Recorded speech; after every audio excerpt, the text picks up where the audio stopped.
Chapter 26. March 29 RD, the 7th year of Sunagakure. Luosha's family built a new house. In order to accommodate the Pokémons, the new house covers a total area of 1,000 square meters, including a 200 square meter duplex villa and an 800 square meter garden. The Pokémon's nests are all built in the garden, and the gardener is a flower lady. Lady Flower Clean is very rare in the Kingdom of Wind. There are only 8 of them living in a small oasis in the wind-dried habitat, all of which were captured by Luosha. One stayed at home as a gardener, and the other 7 built the Lady Flower Clean hotel chain, which is famous for its flowers and plants. The whole hotel exudes the fragrance of flowers and plants, and all the tourists who come here like it. The garden in the mansion was given to Mrs. Hwaja, and cleaning was given to the suction cup puppet. Luosha and the Pokémons lived happily in the big mansion. Sand Village, the 3rd generation's mansion. Pikachu, you can't eat that. Luosha took the puppet toy from Seduc's hand. It was a toy prepared for Scorpion. Quack. Seduc tilted its head with a puzzled expression. GG. At this time, Jengar's shadow emerged and made a face at Seduc. Quack. Frightened for the 2nd time, Seduc ran behind Luosha crying and hugged Luosha's thighs tightly. Jengard, please stop scaring Duck. Luosha picked up Seduc helplessly and comforted it. Since Kira evolved, he changed from a problem child to a calm young man, and the family has been peaceful for a while. But Ghastly arrived in the house. Ghastly has loved playing pranks since he was a child, but there are older brothers and sisters at home, so if Ghastly provokes them, he will be beaten with a stick. Ghastly doesn't dare to mess with the big one, so he messes with the small one. Seduc becomes the ultimate victim. The key is that Seduc is not strong enough. He gets scared every day and is not immune to Ghastly's grimace. Ghastly has now evolved into Jengar, but his personality hasn't changed at all, and he still plays pranks all day long. Jengar is also the nightmare of Maki and Yoshimaru. The 2 little kids have been pranked by Jengar since they were young and were scared to tears. Only Scorpion was not afraid at all. When Jengar made a face at Scorpion, Scorpion pinched him out of curiosity. I can't deal with Jengar anymore. Jengar, director, someone is not acting according to the script. Fortunately, Jengar doesn't like to destroy houses like Kira, and the victims have changed from furniture to people and ducks. Luosha knew that was the nature of the Pokémons, and he did not try to change the personalities of Kira and Jengar. After Kira evolved, he became a good boy. As for Jengar, Ghastly people just love to play pranks and have no intention of harming anyone, so there's no need to worry. Psyduck, quack. Quack, quack, quack. Luosha was very pleased with Shakira's changes. My son has grown up and matured. Luosha was also very pleased that Jengar was still as naughty as ever. My son has not changed since he was a child, and he is still the same boy as before. The 9-year-old father Luosha already has 10 children, although one of them is relatively mentally retarded. Psyduck, quack.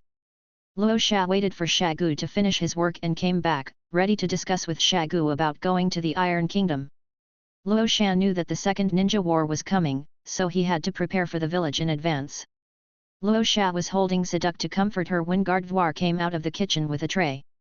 Thank you, Gardevoir. Luosha took the coffee made by Gardevoir and took a sip.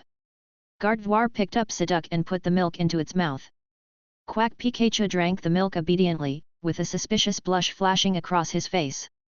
Mr. Luosha, you seem uneasy. Is there something bothering you? Gardevoir's telepathic voice sounded in Luosha's heart. Alas, the war sentiment in the village has been out of control recently. Most ninjas are eager for the coming of war. Even Master supports starting a war. Luosha sighed. Even without the appearance of the Pokémons, the stubborn Sand Village would have launched a war against Konoha in the past 2 years. Maybe Fish Liang gave them the courage. Now that the ninjas of Sand Village have spirits, their courage has reached a new level. All the high-ranking members of Sand Village, even Cho who slacks off every day, support the war. Cho, the Sand Village really needs to make progress. The Sand Village, located in the desert, is the ninja village with the worst geographical environment among the 5 major ninja villages, with scarce resources and harsh environment. Today, the Sand Village has built a green belt outside the village, and there are also farmland and vegetation inside the village.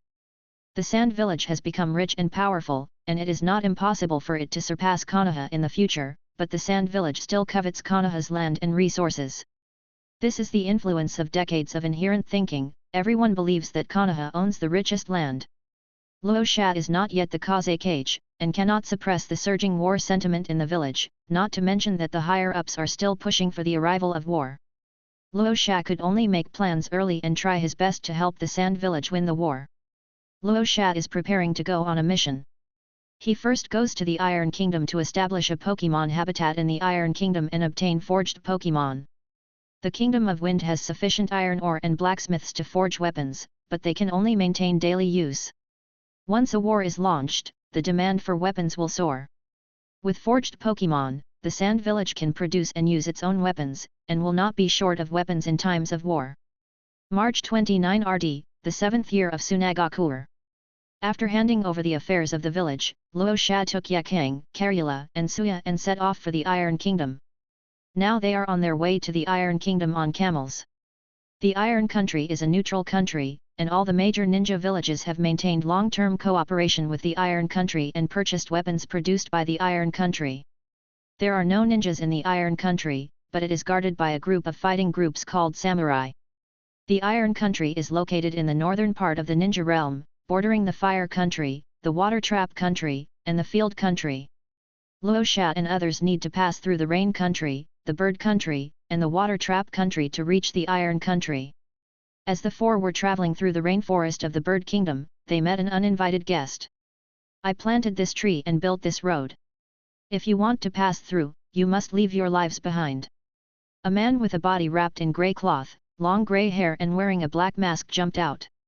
"Ha ha ha ha, I'm so lucky to meet 4 valuable brats here. Let me do the math. 3,000 million taels, 1,500 million taels, 1,000 million taels, and 800 million taels. A total of 6,300 million taels. I'm rich. I'm rich today, Kakuzu. Hey, that 3,000 million tael brat, you either surrender or I'll kill you." Kakuzu took the lead in attacking the most expensive Luo Sha, speaking in a leisurely tone. "Who are you to dare to dance in front of me?" Hearing Kakuzu's disdainful tone, the irritable Yakang immediately refused to do it. He ignited fire in his hands and launched a long-range attack ninjutsu. Scorch Release, Blazing Light Wave. 800 million, do you know how to respect your seniors? Forget it, let's deal with you, the cheapest girl first. A powerful chakra emanated from Kakuzu's body, activating his unique skill Earth Grudge. I saw many black tentacles appearing around his body, which interrupted Yakang's light waves and attacked Yakang. In the blink of an eye, the tentacles arrived in front of Yakang. Seeing that his ninjutsu was easily broken, Yakang immediately realized that the two were not on the same level, and used the instant body movement technique to avoid Kakuzu's attack. Chapter 27. Kakuzu. The battle is about to break out. Luo Sha and the other two immediately released their Pokémons, and 18 Pokémons appeared and surrounded Kakuzu. Yakang dodged the attack and released the Pokémon. Hey, is this a psychic beast? Isn't this too much? Kakuzu, who has been hanging around in the underground bounty agency for many years, only has eyes for the bounties of wanted criminals and has no idea of the huge changes in the Sand Village. The Sand Village ninjas you usually encounter only have one summoning beast, or at most 3. The 4 little ghosts in front released 24 spirit beasts. Humph, it's just that there are too many summoned beasts. I can just sell them all for money. As Kakuzu spoke, countless dense black lines suddenly gushed out from the ground and rushed in all directions. The 24 Pokémons used their magical powers to interrupt the black line, but the interrupted black line began to recover quickly, so the city dragon stood at the front and used wide area defense. At this moment, Kakuzu suddenly realized that the surrounding environment was changing. The flowers and plants within 100 meters gradually withered, revealing the sand under his feet. The rainforest turned into sand. It's the sand raising by Pangean monster and Hippomon. A sandstorm formed, and Yakang's 6 Pokémons ran out of the center of the sandstorm and began long-range attacks. The Pokémons of Rasa, Karura, and Suya all gained all-round ability upgrades in the sandstorm. All this was done in the blink of an eye, and Kakuzu was still attacking the wide area defense barrier and had no time to react at all. "Kakuzu, what? I just used one move, what happened? Rock blockade. Luo Sha's order sounded, and Shakira, Pang Yanghui, Huhu, and main rock werewolf cooperated tacitly and immediately blocked the surroundings with rocks. As the rock blockade formed, we arrived at Luosha's home turf. Kakuzu looked at the 24 Pokémons and the 3 people with eyes as if they were seeing prey, and felt like a little white rabbit that had strayed into a wolf pack. Damn it, do you think I'm afraid of you? Kakuzu said harshly, raising his hand to cast the Earth's Wrath, and 5 monsters composed of black lines immediately emerged from his body. Each black monster wore a different mask and could cast ninjutsu of different attributes. Shakira and Metagross immediately found a monster. Metagross fought the monster head-on, a real fist-to-flesh fight, and was beaten back step by step. Huhu's wave of defensive division increased the double defense of Metagross, and another wave of power division reduced the monster's attack, so that Metagross and the monster could be evenly matched. After Huhu performed his skills, he hid in the corner and watched the show. Shakira uses the sand hiding feature to appear and disappear in the sandstorm. The farmer used the 4 fangs of lightning, ice, fire, and tooth for tooth in succession. Shakira bit the monster into pieces, but immediately black lines began to sew up the monster's broken body. Seeing that the monster was so difficult to deal with, Shakira let Metagross take on the challenge first. Shakira gathered her energy from a distance, then used a sharp stone attack to smash the monster's head. The monster falls down with a loud bang, and Kakuzu's heart rate drops to 1. The MVP of this game is Shakira, the one who takes the highest damage is Metagross, and the support is Huhu. In the second battle, Garuru's 6 Pokémons cooperated with Rosa's werewolf to fight against monsters. The city dragon is at the front and takes the most damage. 2 Garchomps, Dragonfly, Swampert, and Hippomon attacked continuously, while Alakazam shot arrows from behind. The Pokémons cooperated well with each other, but because of the large difference in levels, it was difficult to fight.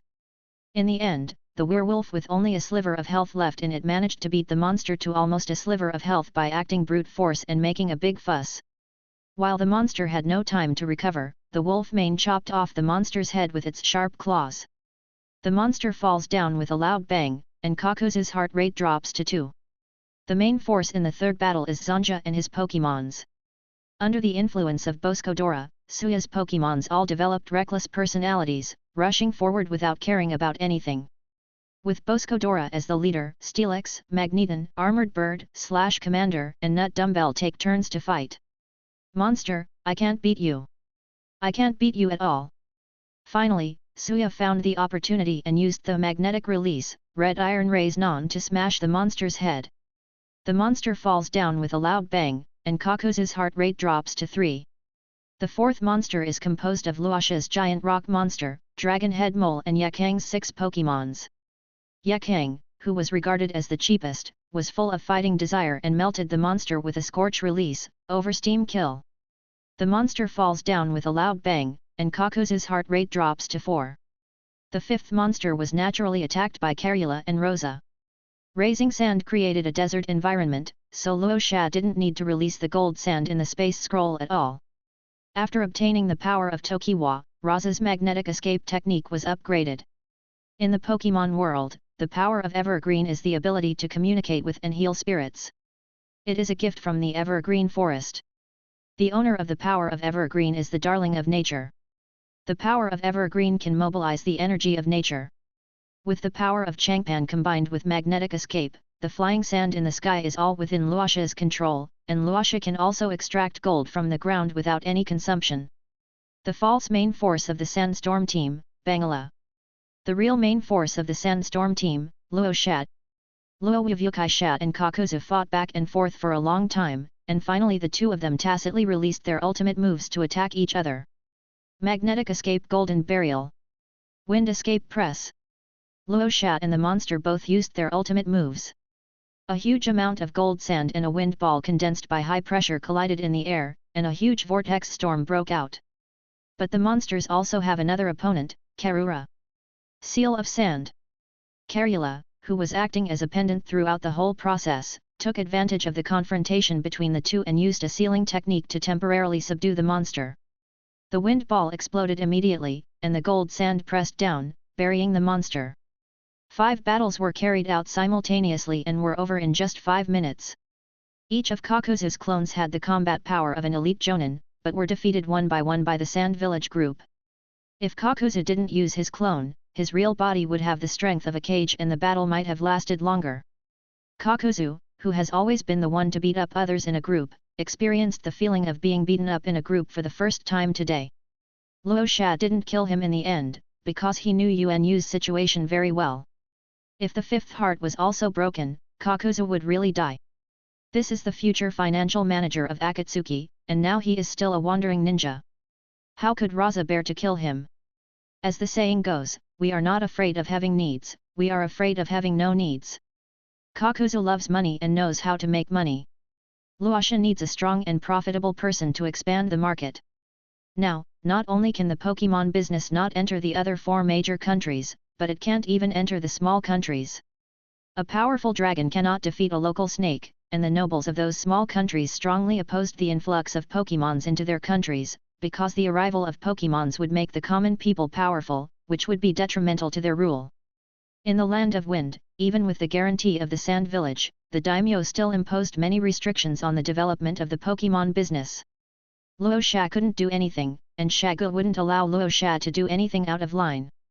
Luo Sha knew that he could only wait until he inherited the position of Wind Shadow in the future to truly expand the Pokémons to the residents of the entire country. But I can't do anything to a big country like you, so how dare you, a small country, bully me, Luo? Luo Sha couldn't do it himself, as he was the future Kazekage. Going to a small country and killing nobles would damage his reputation. Luosha needed a strong ninja who was also good at business to expand the market. Luosha himself was not in a position to do it, and Qian Duo was in charge of the Wind Kingdom and could not spare the time. He could not find a suitable person for a while, which delayed the Pokémon's development into the small country. Kakuzu's appearance is truly a timely relief. Kakuzu is a wandering ninja who will kill anyone who gets in his way of making money. Kakuzu already has a bad reputation, having killed all the high-ranking officials of Takigakure, and now he is still called a traitor. He already has a bad reputation, so he is not afraid of getting even worse. Luo Sha felt that this was a good time to recruit Kakuzu into the group. Since you have brought it to my door yourself, don't blame me, Luo. Chapter 28. The Kingdom of Iron. At this time, Kakuzu was digging hard in the 3-meter deep gold sand. A hand stretched out from the sand, and the hand covered with sand crawled out tremblingly. This sand is so heavy. Kakuzu, young people have no moral principles. I was careless and didn't dodge. You actually beat up an old man like me. Kakuzu, who had just crawled out, had not yet caught his breath when he saw 27 pairs of eyes in front of him staring at him. Kakuzu immediately broke out in a cold sweat. Kakuzu, who only had one heart left, hadn't felt this kind of feeling for a long time.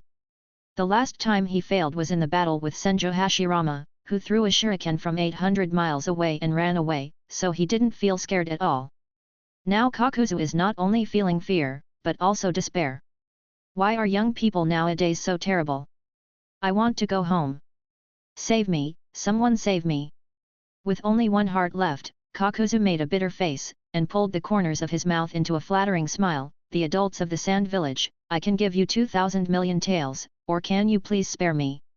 The rebel ninja Kakuzu from Takigakure Village is quite powerful.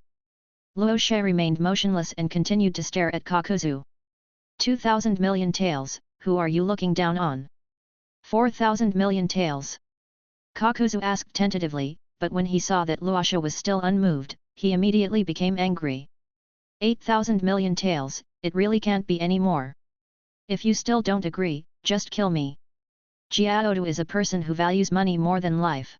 8,000 million taels is his bottom line. Do you want to see what you're stepping on? Huh? What? Kakuzu lowered his head, immediately shocked. Gold, so much gold, no wonder the sand is so heavy, it took me so much effort to climb out. It's so heavy, it's all money, all money. Ha ha ha ha. Kakuzu went mad and sank into the gold sand, burying himself. This is gold dust. I can extract gold from it. If you work for me, you will have all the gold you want, and the salary will definitely satisfy you. Really? How much salary can you give me? Kakuzu immediately jumped out from the gold sand, looking excited. Here is the account book, take a look at it first. As for the salary, we split it 80% to 20%, 80% for me and 20% for you.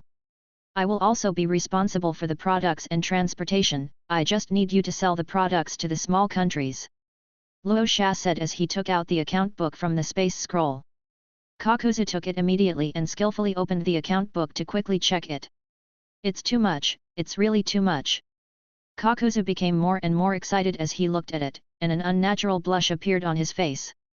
The revenue in the first year reached 3.9 million taels, in the second year it reached 5.7 million taels, and in the third year it reached an astonishing 9.5 million taels. Moreover, the market in the Kingdom of Wind is not saturated, and the revenue will continue to rise. This was the income he had earned from bounties for 10 years, but Luo Sha earned it in just 1 year. 30-70. Kakuzu put down the account book, looking serious. No, it can only be split 80-20. How about my score of 2.5 and yours of 7.5? Kakuzu gritted his teeth and said with great sorrow. After some bargaining, the final agreement was 1,000 split, but Luo Sha would pay Kakuzu kilograms of gold every year. Both of them were satisfied and continued to discuss the details of the cooperation, and finally agreed to start from the Bird Kingdom. After discussing everything, Rosa handed a Pokémon encyclopedia to Kakuzu, which allows for two-way communication.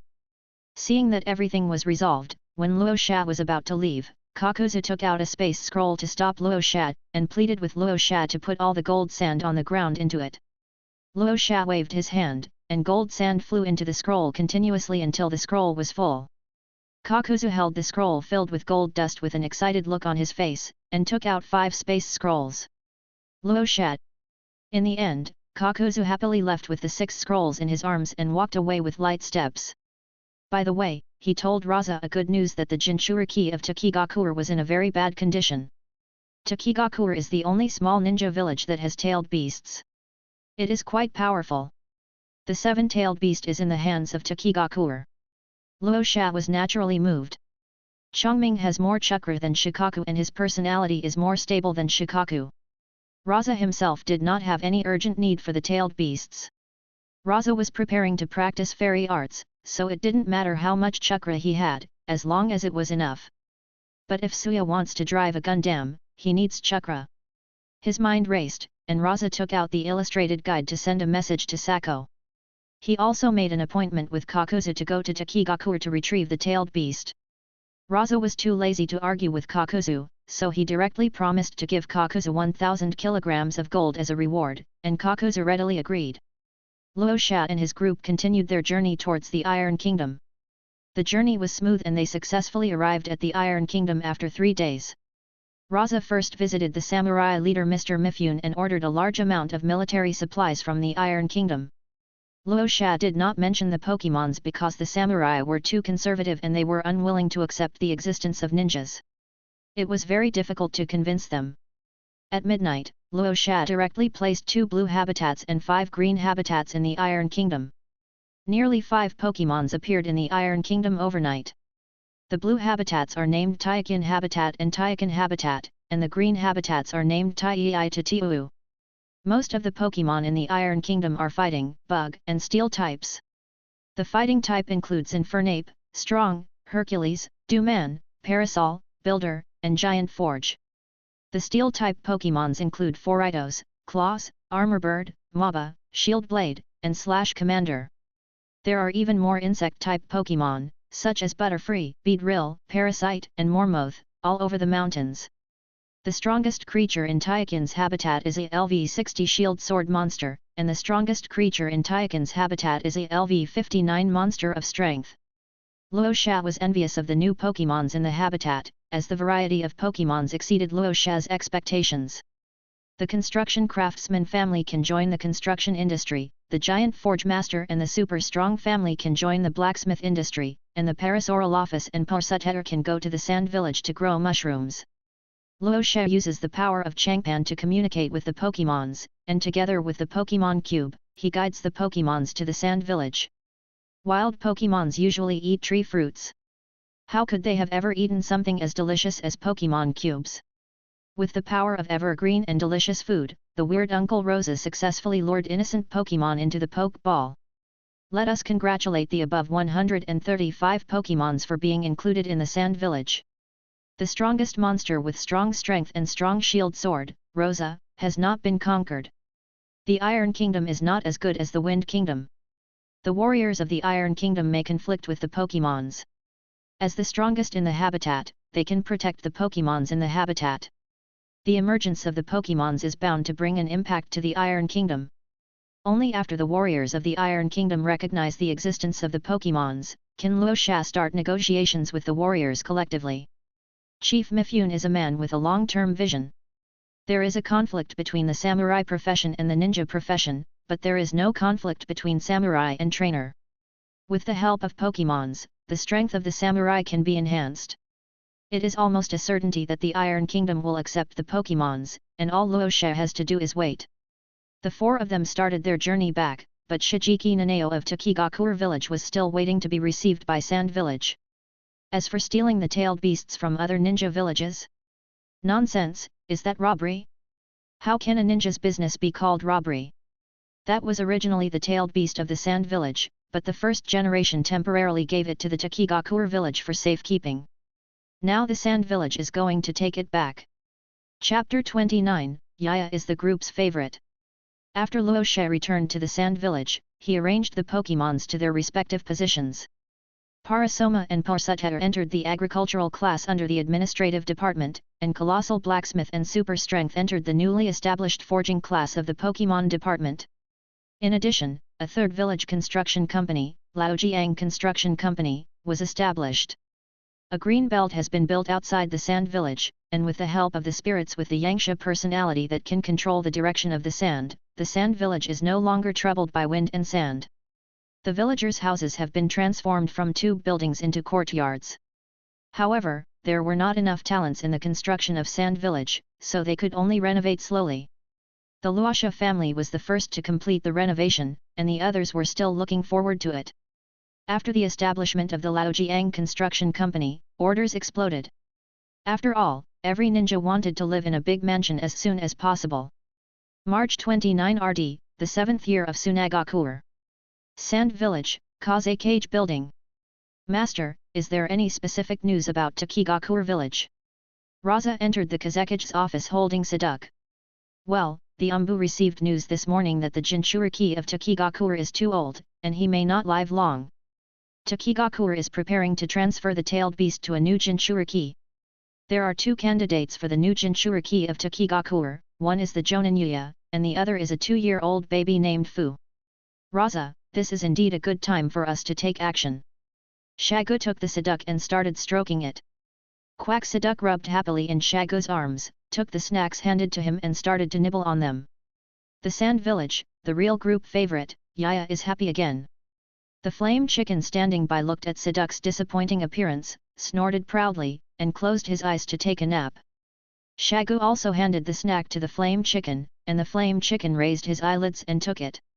As the leader of the tribe, Shagu's Charizard often stayed in the Charizard tribe, living a carefree life with his wife and children. Steelix was huge and was kept outside the village, but he dug a tunnel to his home and would go home on time at night.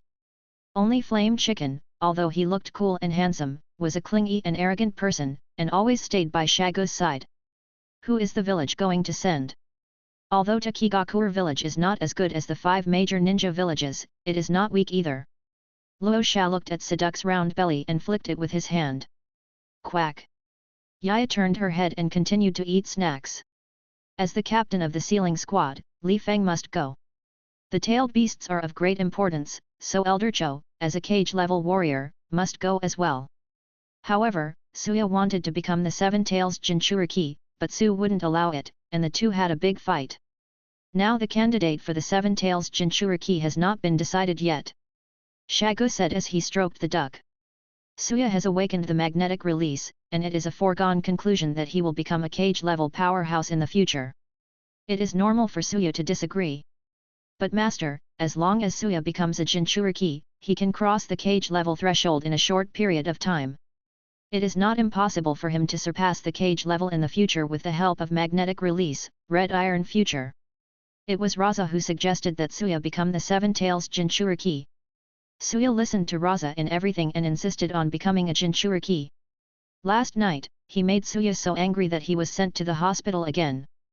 The sand ninjas have too deep a fear and prejudice against the tailed beasts, but Shikaku, the raccoon cat, has no desire to communicate with humans, which results in the prejudice never being eliminated.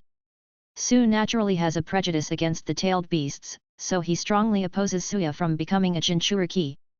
Now in Suya's mouth, Suya has changed from my son. Suya has the talent of the Kazekage to rebellious son. You are going to make me angry to death. It's a misfortune for my family. God, what sin have I committed? Zone Yu, who had been to the hospital 3 times in just 2 days, looked at Zone Mi, who still refused to repent, and lay down like Caltex. Zone Yu, you listen to Luo Sha in everything, right? Luo Sha has given you some kind of magic potion. Don't regret it later. Su finally gave in and agreed to let Suya become the 7 Tails Jinchuriki, and everyone was happy. On July 29 St of the 7th year of Sunagakure, Rasa and his crew set out again for Takikuni. The accompanying personnel include the 4 members of Luosha's team plus Cho and Li Feng. Looking at the wise-eyed Slow King beside Cho, Luo Sha fell into deep thought. No, where did you come from? Name King of Slowpoke. Gender male. Attributes water, psychic. Features regeneration, restores a small amount of HP every 5 minutes. Level LV 71, early shadow level. Individual 3V, HP 30, attack 20, defense 31, special attack 31, special defense 31, speed 20. Skills trick, power gem, yawn, telekinesis, immobilization, water wave, headbutt, instant amnesia, surfing, psychic power, healing wave. It turns out that there is a hidden boss in the Sand Village? No, the key is how did Chioko train a cage-level Slow King? Even with such a powerful cheat, Ebizo's crystal lamp spirit is still stuck at level 69. Granny Cho, where did you capture this Slow King? Luo Sha asked without understanding. Ah, Slow King. I captured it in the lake where I fish every day. I don't know what happened, but Slow King ran to the shore, opened my poke ball, and went in by itself. Maybe this is fate. Slow King helps me pass the time when I fish normally. Cho couldn't help but smile when she recalled the experience of capturing Slow King. Because I also love fishing and swimming, and Cho and I get along very well, so I took the initiative to become Cho's Pokémon. The spiritual voice of the Slow King sounded in everyone's heart. Wow, so powerful, the same ability as Gardevoir.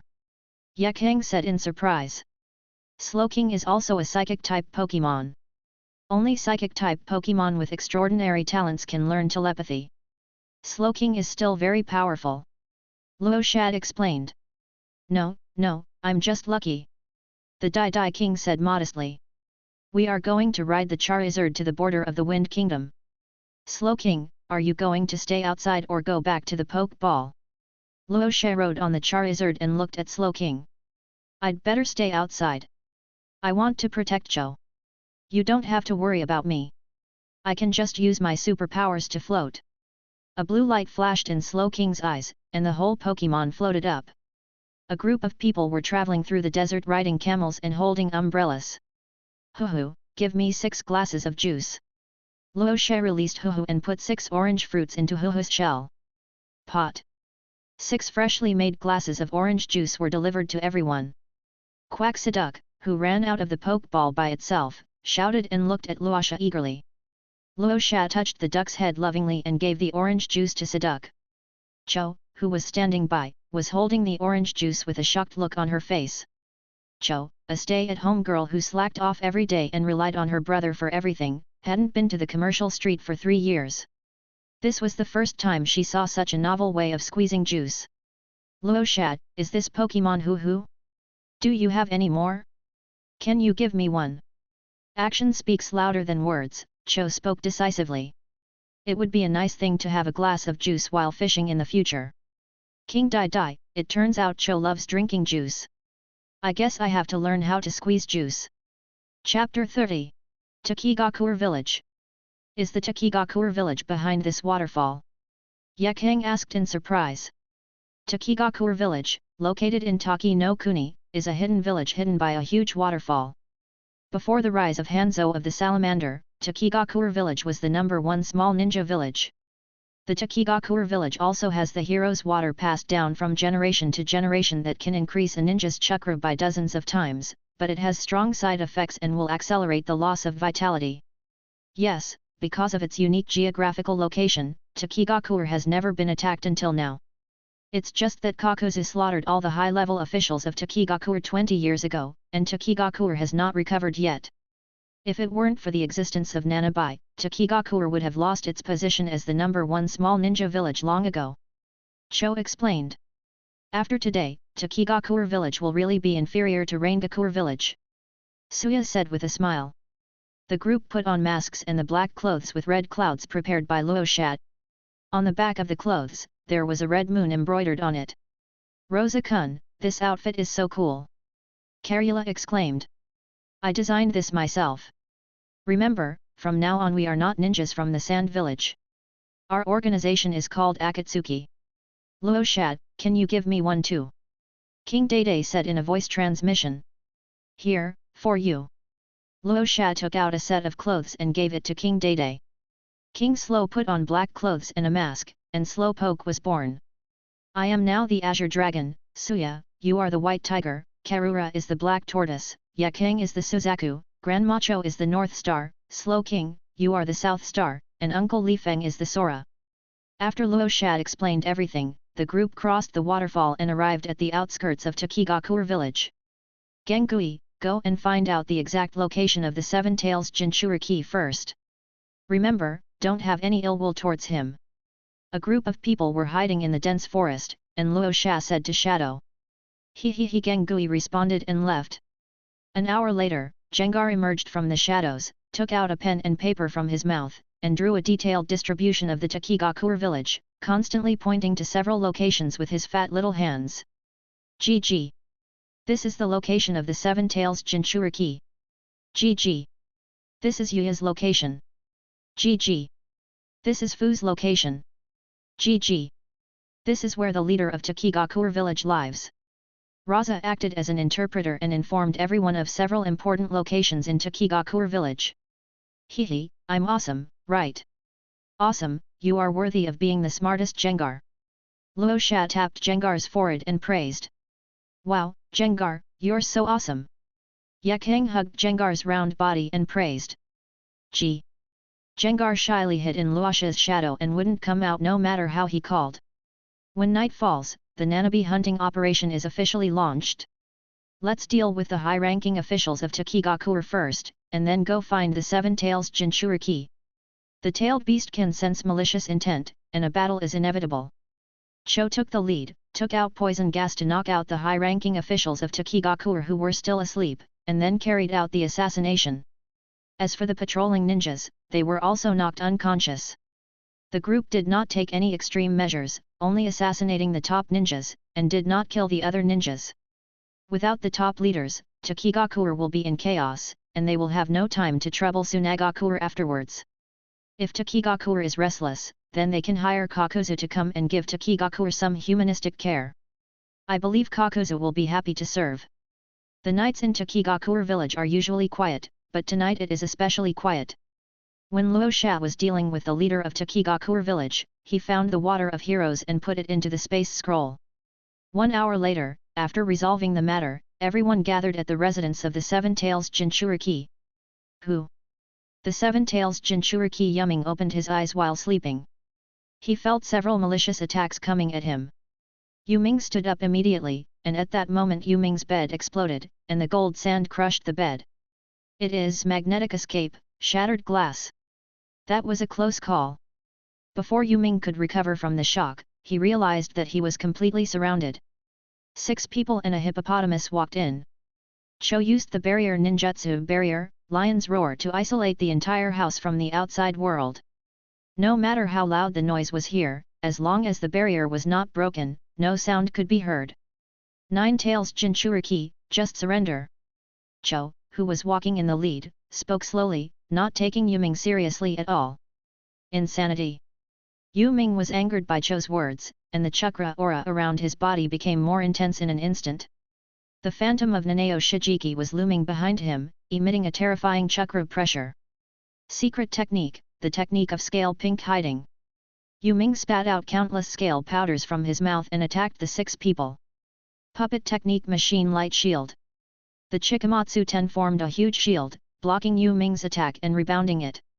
Yu Ming immediately pulled away to avoid the attack, but 10 puppets quickly approached him. Wide secret technique, Chikamatsu 10 people. Cho's 10 fingers kept dancing, and the Chikamatsu 10 people flexibly started close combat with Yu Ming. Yu Mingdu was almost in a coffin, his physical skills had deteriorated badly, and he was beaten back step by the 10 puppets. Yu Ming, who was beaten into a pig's head, found the opportunity to quickly withdraw, gasping for breath. The pain from his body almost made Yu Ming faint. Yu Ming formed seals with his hands, and the phantom of Nanamichi Shijiki instantly became real, with 7 wings growing out from his back, turning into a half-tailed beast. Bugs eat bites. Yu Ming flew high into the sky, and his 7 tails swept towards Cho, creating a strong whirlwind. Cho quickly jumped up and did a beautiful roll in the air to avoid the attack skillfully. At the same time, she used her hands constantly to control the Chikamatsu Ten to shoot steel wires at Yu Ming. Drill steel wire. Facing the flying chakra wire, Yu Ming wanted to dodge it, but he didn't know when his movements were frozen. It's the telekinesis of Slow King. 10 steel wires pierced through Yu Ming's body in succession. Yu Ming lowered his head in shock. 10 steel wires pierced into Yu Ming's chest, perfectly avoiding his heart. Yu Ming endured the pain, condensed a tailed beast ball from his mouth and shot it at Cho. The mechanical light shield of the Chikamatsu 10 people was broken by the tailed beast ball, but Slow King used guard to block it. Cough cough. Yu Ming spat out 2 mouthfuls of blood and fell from the air with his last breath, hitting the ground. Li Feng immediately stepped forward and used the sealing technique. He put his hands together and a dazzling light burst out from his palms, pulling Nanabi Shijiki out of Yu Ming's body. Yu Ming was about to die, and Chongming was also feeling uncomfortable. Chongming didn't want to die with the old man, so he let Li Feng pull him out. Li Feng directed Chongming's chakra towards the tea kettle, which was the 6 paths ninja tool of the Sand Village. This tea kettle was used to seal Shikaku. Shijiki became the 2nd-tailed beast to be imprisoned in the tea kettle after Shikaku. Cho used medical ninjutsu to force Yu Ming to hold on and not breathe his last breath. Cho stopped the ninjutsu only after the 7 tails was completely extracted. Yu Ming finally breathed his last, but his eyes were open, which was quite creepy. Ye Kang used a burning escape technique and burned her to ashes. The 6 people took the 2-year-old Fu away and evacuated to Kazekage Village. Chapter 31, Shijiki and Shikaku. The faint light after dawn gradually penetrated the curtain of night, and the sky began to turn pale. When the next morning dawned, the Takigakure ninjas came to the street and were shocked to find that all the top leaders had been assassinated. More importantly, the residence of the 7 Tails Jinchuriki Yuaki was left with a mess of traces of battle, and Yuaki was nowhere to be found. All the high-ranking officials died, and Takigakure Village was leaderless. The whereabouts of the 7 Tails was unknown, and Takigakure Village no longer had nuclear deterrence, and from then on it was no different from other small ninja villages. The Taki ninjas were immediately panicked. After a period of chaos, a special jonin, Shiro Lin, stepped forward, temporarily stabilized the situation, and immediately sent ninjas to the Fire Country's Konoha village for help. 3 days later, when the news that Takigakure had lost the 7 Tails spread throughout the ninja world, Rasa and the other 6 had already returned to the Sand Village. The 6 people acted in secret, and Takigakure Village has not found the murderer yet. Unless Sand Village exposes the 7 Tails, this matter will become an unsolved injustice. Rosa gave Fu to Gates to raise. Gates originally refused, but when he heard Rosa say that Fu was gifted, was a candidate for Takigakure's Jinchuriki, and would become a powerful ninja in the future, and that she was the same age as Yoshimaru. Gaddis became more and more moved by what Rosa said. He looked at the cute Fu, then at Jiaoyuo who was always sticking to Rosa, and decided to adopt Fu. Caltex, Yoshimaru, you better do better and be like Luasha, who knew how to bring his wife home since he was a child. 2-year-old Fu was still young and couldn't remember anything. She cried loudly when she first came to the new environment, but she quickly adapted to the new life after playing with Yoshimaru. Fu has made all the arrangements, and next up is Nanao Shijiki. Shijiki is known as the most cunning of the tailed beasts. He can use clay to disguise himself. When he encounters a strong enemy, he will hide from the enemy by changing color to blend into the environment. There is no doubt that Shijiki is easier to approach than Shikaku. Cho, Seigo, Rasa, Suya, and others came to an open space far away from the sand village and began to reason with Shijiki in the teapot. But Chongming didn't react at all. Chongming, I won't listen to the turtle chanting scriptures. Luo Sha directly asked the Pokémons to use rocks to blockade and create a closed environment, so that Shagu, Cho, and Slow King could communicate with Chongming. Luo Sha took out the recliner, drank juice, and waited outside for half an hour, listening to the ups and downs of the insects chirping inside, which was quite rhythmic. Well, after some loving education, Chongming can communicate well. Rasa, Suya will become your Jinchuriki, and you are not allowed to cause trouble in the future. Chongming said weakly, okay. Luo Sha, be good and give your chakra to Suya, or I will pull you out and beat you up. Chongming Shenguoyuan, okay. Finally, Li Feng used the sealing technique, Phantom 9 Dragon Sealing, to seal Chongming into Zhangjia's body.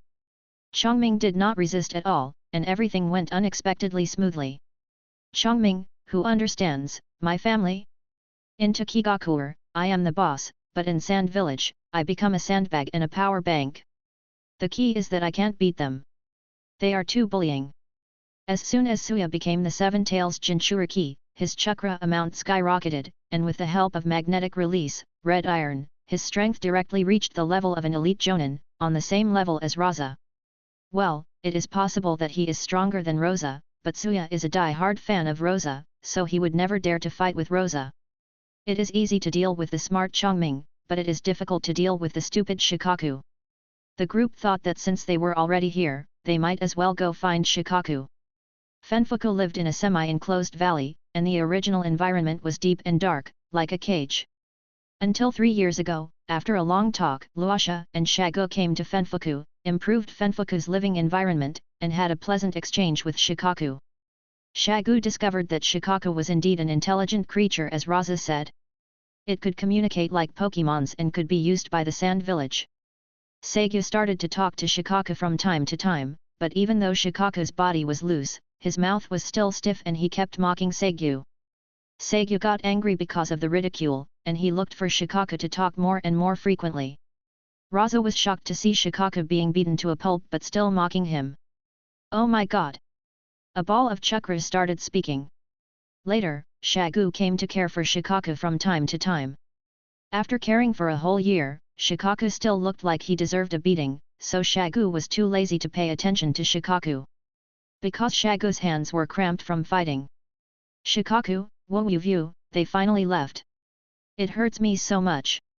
At this moment, Shikaku looked at the seal with a missing hole, and the memories of 2 years ago suddenly flooded into his mind, and he had a bad premonition. Shikaku was released briefly, and Fofuku, who hadn't slept for a month, finally felt his ears were quiet and fell asleep in a second. Fenfuku, how can one sleep with a chatterbox-tailed beast in one's body? Fenfu was relieved, but Shikaku was unhappy. Shikaku who came out at this time was confused. After he reacted, he immediately started to taunt, hey, let me see who is here, isn't this the Kazekage of the weakest ninja village, oh.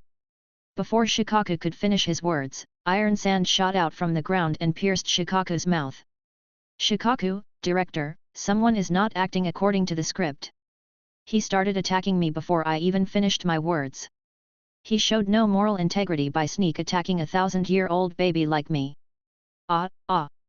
The next scene was too unbearable to watch, as Seiditsu stabbed Shikaku through the heart, and Shikaku's entire body turned into balls of chakra. The ball of chakra at the top began to emit a fragrant aroma.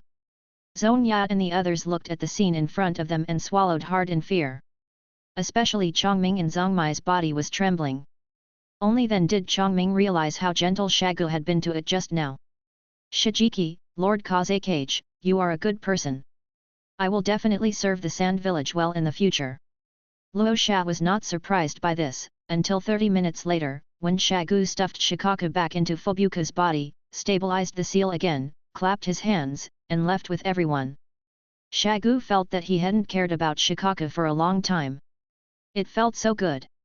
He should take more care of him in the future. Shagu, everything is for the village. Shikaku, don't come over here. It takes Shikaku at least 10 hours to condense his body, so he doesn't have time to nag in Fofuku's ear. Fofuku can get a good night's sleep. 3 years later, Shikaku began its miserable days again. And Chongming needed to come and watch every time. Seeing Shikaku's miserable appearance, Chongming became more and more docile and became a model of a good-tailed beast. Chongming looked at Shikaku, who was beaten 15 times in a month, fell into a long silence, and then started to play badly. Suya successfully mastered the half-tailed beast transformation 1 month after becoming the Seven Tails Jinchuriki. His strength is approximately LV 70.99, which is just a step away from the cage level. Seeing that Chongming was so sensible, Shagu was satisfied and let Shikaku go. The tool man and sandbag Shikaku finally returned to his peaceful daily life. And after a month of peace, Fanfuku returned to his daily life of chanting sutras by raccoon cats. Chapter 32. The War Begins. It was night on August 29, the 8th year of Sand Village. Sand Village, the Sandame's mansion. Master, is the village preparing to start a war? Luo Sha looked at Shagu, who had returned home, and asked his doubts. Nanabe is missing, and the 5 major ninja villages are suspicious of each other. In the past few days, the foreign affairs departments of the 5 major ninja villages have seen a surge in business, and a new chapter in the war of public opinion has begun. But for the Sand Village Foreign Affairs Department, it's just a drop in the bucket. In the previous War of Words, the Sand Village was 1 to 3.5, and this time it's the 5 major ninja villages cursing each other. As for where does 3.5 come from? Konoha can only be considered half, because Konoha was scolded even worse by the 4 major ninja villages. The Sand Village has been behaving strangely these past few days, with ninja troops frequently moving toward the border between wind and fire. Konoha immediately got furious and also began to send troops to the border for confrontation. The Rain Country, caught in the middle, you guys just confront each other, why are you coming here? Shagu took a sip of tea and said calmly, the matter of snatching the 7 tails cannot be concealed for long. Ever since the decision to snatch the 7 tails, the Sand Village has been preparing for war. The Sand Village has long wanted to start a war, and the change of the 7 tails Jinchuriki is a good opportunity. Regardless of whether we win or lose this war, at least we have got the 7 tails. If we lose, we won't lose, and if we win, it's a win-win situation. What's more, we will win this war. Luo Sha was stunned when he heard Shagu's confident words. Luo Sha was just a student in his previous life. No matter how smart he was in this life, he was still just a child and could not get in touch with the high-level plans. Luo Sha had never thought so much before. It turns out that the war had already started when the fight for the 7 tails began. The 7 tails was the fuse of the war. During this period of time, tell Suya not to use any abilities related to the tailed beasts when he is outside. The matter of the 7 tails should be kept secret for as long as possible. When Sunagakure and Konoha go to war, the other 3 ninja villages will definitely stand on our side. As long as the war starts and the 5 major ninja villages are dragged into it, even if Suya is exposed, the other ninja villages will not turn their guns on us. No ninja village has the ability to declare war on Sunagakure while going to war with Konoha. Shagu suggested. I understand, Master. Luo Sha nodded. You don't need to participate in this war. Just stay in the village and don't go anywhere, okay? Shagu said seriously. Master, I know you are considering my safety, but I now have the strength of an elite Jonin, and with the Pokémons, I will have no problem protecting myself on the battlefield. Besides, how can I lead the Sand Village like you in the future if I have never participated in a war? Luo Sha retorted. Luo Sha is not enthusiastic about war, and even opposes it. However, if he wants to unify the ninja world and put an end to the endless wars, he must become stronger and become the strongest in the world. War is the way for Rasa to grow quickly, and it is also the inevitable pain in the process of unifying the ninja world. Shagu was silent for a moment, looking at Luosha's determined eyes, and slowly said, you can go to the battlefield, but you have to wait until the situation on the battlefield stabilizes. We old guys are not dead yet, so it's not your turn. Also, I will not be with you on the battlefield, you must obey the commander's orders. Elder Cho will participate in the war this time, I will entrust you to her, don't run around, understand? I know, Master. Luo Sha said obediently, and walked forward to hug Shagu. Quack. Siduk ran out of the Pokeball and ran up to ask for a hug. On the second day after the confrontation between Konoha and Sunagakure ninjas, a piece of news spread throughout the ninja world. The Hidden Rain Village declared war on the Hidden Leaf Village, the Hidden Sand Village, and the Hidden Mist Village at the same time. Everyone can understand that the Hidden Rain Village declared war on the Hidden Leaf Village and the Hidden Sand Village, but what about the Hidden Mist Village? The Hidden Mist Village itself was in a state of confusion. Hanzo of the Salamander is a smart man. The Land of Rain is geographically located between the four major countries. If he declares war on the Hidden Cloud Village and the Hidden Iwa Village, a war will really break out. The Land of Rain will change from a battlefield of 2 countries to a battlefield of 4 countries. Declaring war on Konoha Village and Sand Village was a must because the ninjas of the 2 countries were already preparing to fight in the Rain Country. The Hidden Mist Village was dragged into the water because it could not defeat the Hidden Rain Village at all. In order to demonstrate the strength and courage of the Hidden Rain Village, Hanzo of the Salamander also included the Hidden Mist Village when declaring war. Salamander Hanzo, do you have the guts to come and hit me? Are you angry if you can't hit me? The Hidden Mist Village exploded with anger, and the Hidden Mist ninjas were outraged. As one of the 5 major ninja villages, they were provoked by a small ninja village. How could they tolerate this? However, if you want to attack the Hidden Rain Village, you must either pass through the Land of Wind or the Land of Fire. As for the River Country, which is sandwiched between the Wind and Fire countries, if the Kirigakure sends troops from the River Country to the Rain Village, the Kirigakure will first have to face the beating from the Sand Village and Konoha. The geographical location of the River Country is critical. Neither Sunagakure nor Konoha will allow armies from other ninja villages to enter the River Country, because that would directly threaten the security of the 2 countries' homelands.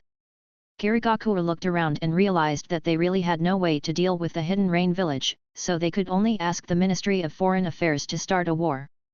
As a result, Hanzo of the Salamander was not afraid at all. He personally went on the field to exchange swear words with the Hidden Mist Village. A famous saying, the third Mizukage, is paired with the 3-tailed turtle, spread throughout the ninja world, making it very lively. Hanzo of the Salamander took a tough stance towards external parties and began to preach war at home. The Rain Shadow's declaration that the Rain Country is the Rain Country of the Hidden Rain Village aroused the warlike spirit of the people of the Rain Country. Nationalism rose in the Rain Country, igniting war sentiment. Hanzo of the Salamander's ambition is obvious, and he directly calls himself Rain Shadow. The Hidden Mist Village is so anxious that they can only cry out, but Konoha and Sunagakure tacitly stop the confrontation and start cooperating to attack the Hidden Rain Village. You're the only one who's so arrogant, right? The turmoil in the ninja world did not affect Rasa's life at all. The Sand Village has currently dispatched 5,000 ninjas, with Cho as the general commander.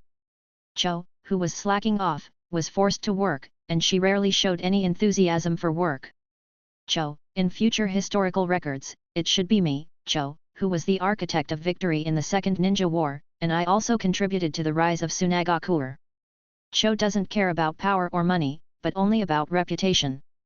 That's why she took the initiative to take on this responsibility. Jiao and Lien also followed Cho to join the war.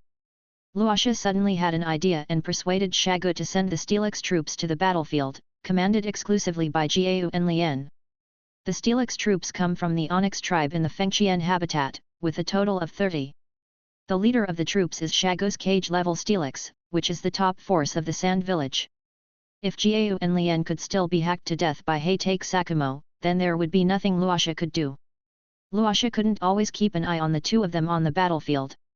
Rasa only knew that the 2 would die in the Second Ninja War. Since the Second Ninja War lasted for such a long time, it was impossible to estimate the exact day. Soul Palace version. Luosha, Scorpion, you'd better just follow your brother obediently. Don't worry, I will be your stepfather from now on, he he he. Chapter 33.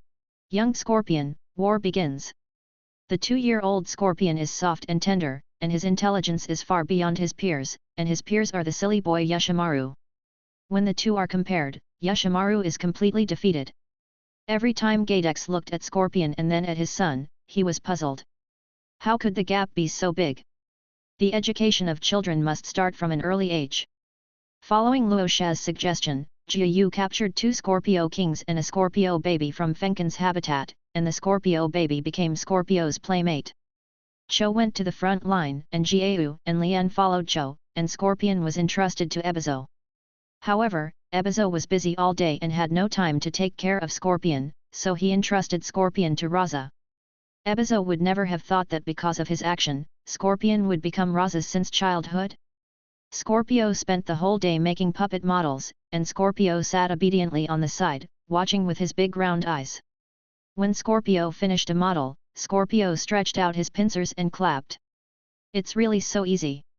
I wish everyone could raise a child like Scorpio does." In order to make Scorpion a model young man, Luo Xia personally wrote an ideological enlightenment book, The Will of Wind, in his spare time. The degree of brainwashing in it is definitely even greater than that of The Will of Fire. The Will of the Wind is absolutely lethal to children, and Scorpion is the best example. Don't ask why it's not the Will of Sand. The Will of Sand is for sand ninjas, and the Will of Wind is for training younger brothers. Luoxia and Scorpion can recite the Will of the Wind by heart, and then instill the Will of Sand into Scorpion. After learning both the Will of the Wind and the Will of Sand, Scorpion becomes a three-good child who loves Luoxia, the village, and the Kazekage. A ninja who loves the village is a good ninja, and a younger brother who loves Luoxia is a good younger brother. Luoxia decided to do some ideological enlightenment work for his future younger brothers. "Brother Luoxia, I'm hungry." After assembling the 99th puppet model, the cute Scorpion walked in front of Luoxia. "Well, what does Scorpion want to eat?" Luoxia grabbed the Scorpion and held it up. "Milk in a big can and grape toast," Scorpion said happily. The clamp Scorpio crawled over and wanted some snacks too. Quack! The sleeping Pikachu woke up immediately when he heard the food, and opened his beak to wait for food. Gardevoir touched the round heads of Seduc and Scorpio lovingly, then stood up and went into the kitchen to prepare food for everyone. The days of raising Scorpions passed by uneventfully, with good news coming from the front line frequently. August of the 29th year of Sunagakure, the first month of the war. The Sand Village and the Leaf Village attacked the Rain Village on two fronts, intending to teach the Rain Village a profound lesson. As a result, the Leaf Ninjas suffered a huge setback, because the Leaf did not send a cage-level strongman to take charge, and the Leaf Ninja army was almost killed by the Salamander Hanzo, until the arrival of Shimura Danzo stabilized the situation. When Hanzo Salamander saw that the largest ninja village, Konoha, was at such a low level, he suddenly became full of confidence and planned to use the same trick to defeat the Sand Village ninja army. "Salamander Hanzo, I'm going to beat 10 of them." As a result, Hanzo of the Salamander met Joe. Both of them were masters of poison and both were cage-level fighters. The two fought fiercely, and the ninjas of both countries ran far away, fearing that they would be accidentally injured and poisoned to death if they ran too late. The battle between the Hidden Rain Village and the Hidden Sand Village became a personal show for Cho and Salamander Hanzo. The air of the battlefield was filled with poisonous gas, and no ninja dared to approach. The two of them fought each other every day and every 3 days, and the stalemate lasted for a month, with neither of them being able to do anything to the other. The stalemate between Sand Village and Rain Village gave Konoha some time to buffer. Konoha waited for the arrival of reinforcements and directly entered the heart of the Rain country, intending to go straight into the Rain Village and force it to surrender. "Old puppet woman, how about we stop fighting now? It will not benefit either of us if we continue dragging it on." Hanzo of the Salamander, who was held back by the Sand Village, had no choice but to plan to negotiate peace with Joe. "Humph, old man with a snorkel, you said cease fire? But right now, your Rain Village is in a more urgent situation. In 2 days, I'm afraid that the Rain Village headquarters will be breached by Konoha." Cho didn't want the fruits of the victory to be stolen by Konoha, but she couldn't let the Hidden Rain Village go so easily. "So what do you want to do? If I can't get back, the worst that can happen is that I will surrender to Konoha directly and join forces with Konoha to attack your Sand Village." Hanzo of the Salamander threatened. "Hehe, Konoha is not a fool, how could it be used as a sword by you? Besides, if the Hidden Rain Village and Konoha Village form an alliance, the one with the most casualties will definitely be you, the Hidden Rain Village." Even though the situation that Hanzo of the Salamander said was indeed possible, Cho was not at all afraid. Anyone with a discerning eye can see that the Hidden Rock Village and the Hidden Cloud Village are ready to make a move and are gathering their forces to participate in the war. If the Hidden Rain Village really forms an alliance with Konoha, then the Hidden Rain Village will probably have to accompany Konoha to fight against the 3 major ninja villages. "Why don't we each take a step back and negotiate peace? When the Sand Village and Konoha go to war, I, Megakure, will stand on your side. Hanzo of the Salamander said anxiously. The current situation is too unfavorable for Megakure, and he has no time to drag it on any longer. Okay, then let's have a truce. Cho pondered for a moment and agreed to Hanzo's proposal. In fact, Cho originally planned to let Hanzo of the Salamander go back and let Megakure consume Konoha's manpower first. When the two sides had fought almost enough, Sunagakure would attack Konoha. Unexpectedly, there was an unexpected surprise. The Sand Village picked up an ally for free. Although the ninjas of the Rain Village were not very good, they could not withstand the AoE of a cage-level strongman. The ninjas watching from a distance felt a little sorry when the battle stopped. Witnessing the cage-level battle with their own eyes, especially the special effects battle between the Salamander and the Chikamatsu Tenninchu, the visual impact was so shocking and exciting that I almost wanted to grab some popcorn. On September 29, the 9th year of Sand Village and Megakure ceased hostilities. Hanzo Salamander led the ninja troops to return to Megakure village urgently to resist Konoha's immoral aggression. The Megakure ninjas were no match for the Konoha ninjas and were beaten back step by step. Seeing this, Hanzo released his summoned beast, the Senzoku Ibuki. At the same time, Hanzo took off his mask, and the man and the beast began to release poison continuously. Inobu released the poison gas that had been accumulated for a long time all at once. The large-scale poison mist attack caused heavy losses to the unprepared Konoha ninjas. Only more than 5,000 of the 1,500 Konoha ninjas survived. Danzo was held back by Hanzo and was unable to release a large-scale wind escape technique. He could only watch Inobu poison the Konoha ninjas to death. Danzo was so angry that he opened the microphone passionately, using all the curse words he could in his life. Hanzo of the Salamander was so angry that his face turned red. He couldn't beat Danzo in a verbal battle, so he just said, "You are nothing but a wild dog tamed by Sarutobi," and completed the winning move. The battle between Konoha and Megakure ended with Megakure's victory. After this battle, Konoha was severely damaged and withdrew from the heart of the Rain Country. Land of Fire, Konoha Village, Hokage Building. What is Danzo doing? Damn, he can't even take over the small Rain Village? Is Hanzo of the Salamander really that powerful? Danzo is a cage-level fighter. Mito Kato-en said angrily as he looked at the battle report. Hanzo of the Salamander is known as the demigod of the ninja world, so it is understandable that Danzo cannot defeat him. Minion, go and call Tsunade and the others. The strongest Hokage, the brainwashing master, the great and glorious Sarutobi Hiruzen, smoked his pipe to calm his heart. Sarutobi Hiruzen did care about the war situation, but he cared more about the position of Hokage under his butt. If the war failed, Sarutobi Hiruzen, as the Hokage, would be blamed, and he had to take countermeasures quickly. Sarutobi Hiruzen has been so worried these days that even his crystal ball is of no use. Sarutobi Hiruzen, who is not yet old, still has some courage and will not blindly tolerate provocations from other ninja villages.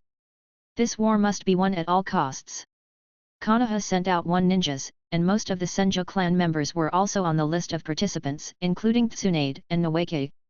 The Senju clan was willing to give everything for the village, accepted Konoha's dispatch and went to the battlefield in the Rain Country. After the Second Ninja War, the last glory of the Senju clan will no longer exist, and the word Senju will gradually disappear from the mouths of the villagers of Konoha. Only historical monuments record their great achievements. Chapter 34, The Hidden Whirlpool Village. On September 29, the 9th year of Sunagakure, Konoha sent 19 ninjas to join the war. Danzo was transferred back to the village with a transfer order, and Heitake Sakumo was appointed as the new commander-in-chief. However, just as Konoha was getting ready to counterattack Megakure, a battle broke out in the Land of Birds. The cunning Onoki did not declare war on Konoha village, but declared war on Sand Village, demanding that Sand Village hand over information and technology related to Pokémons. Onoki sent 1 ninja troops to the Land of Birds, ready to attack Sunagakure at any time. In Unaki's opinion, the Sand Village is stuck in the battlefield in the Rain Country and would never dare to go to war with the Iwagakure village again. The Sand Village is not Konoha. It is well known in the ninja world that it is extremely poor. Even if it has made money in the past 2 years, it does not have enough time to expand its military on a large scale. Onoki feels that he has a sure win, the advantage is in his hand. What Onoki didn't expect was that Sunagakure and Amegakure had already negotiated peace. At that time, the scene of the negotiation was surrounded by poisonous gas, and only Cho and Salamander Hanzo were negotiating, and the news did not spread at all. Cho turned her guns around with 5,000 ninja troops and came to the Land of Birds to confront the Uegakure village. During the month-long war between Sand Village and Amegakure, only Cho and Hanzo were fighting. Both of them loved their soldiers like their own sons, and they tacitly did not expand the circle of battle to poison the other side's subordinates. Therefore, tens of thousands of ninjas were just onlookers, and Sand Village and Amegakure did not lose a single soldier during the month-long war. Onoki, actors, there are 2 actors here. No, it's a group of actors. How can you fight for a month without a single soldier dying? Cho came to the Land of Birds with the same military configuration, thinking about how to fight the ninjas of the Uegakure village in order to minimize the losses. Was it direct poisoning or poisoning to death? Onoki felt that he was in a safe position, but being cautious, he still sent Bakutan Karu as the commander-in-chief of the Uegakure ninja army. Kari, a famous elite jonin of the Uegakure village, possesses the Kekii Kaijin explosion release and is the captain of the Uegakure elite blasting team. His attack power alone has reached the level of Kage. If Luo Sha is present, he will be given the hunting LV 70.99 tag. Finally, the Sand Village and the Uegakure village met in the Land of Birds. Cho discovered that the Uegakure had no real intention of attacking. Both sides restrained themselves and did not take action, but let the ninjas of the Ministry of Foreign Affairs go first. When Onoki received the news, he was dumbfounded. Why did Cho withdraw from the battlefield in the Land of Rain? Did the Sand Village not attack Konoha anymore? When the battle report from the Rain Country battlefield arrived, Onoki felt incredible at Konoha's poor performance. Just when the ninjas in the Rain Country battlefield were fighting to the death and the ninjas in the Bird Country battlefield were spitting foul language, the Mist Village launched a sneak attack. Kirigakure also received the news that Konoha suffered a Waterloo in the Land of Rain, and began to make moves. However, Kirigakure did not choose to attack Konoha, but instead sent a force led by the 7 ninja swordsmen to attack the hidden Turborum village. On September 29, the 9th year of Sand Village, the Land of Whirlpools was plunged into war, and the 3rd battlefield was opened. The Uzumaki clan struggled to survive with the help of powerful sealing techniques and sent people to Konoha for help.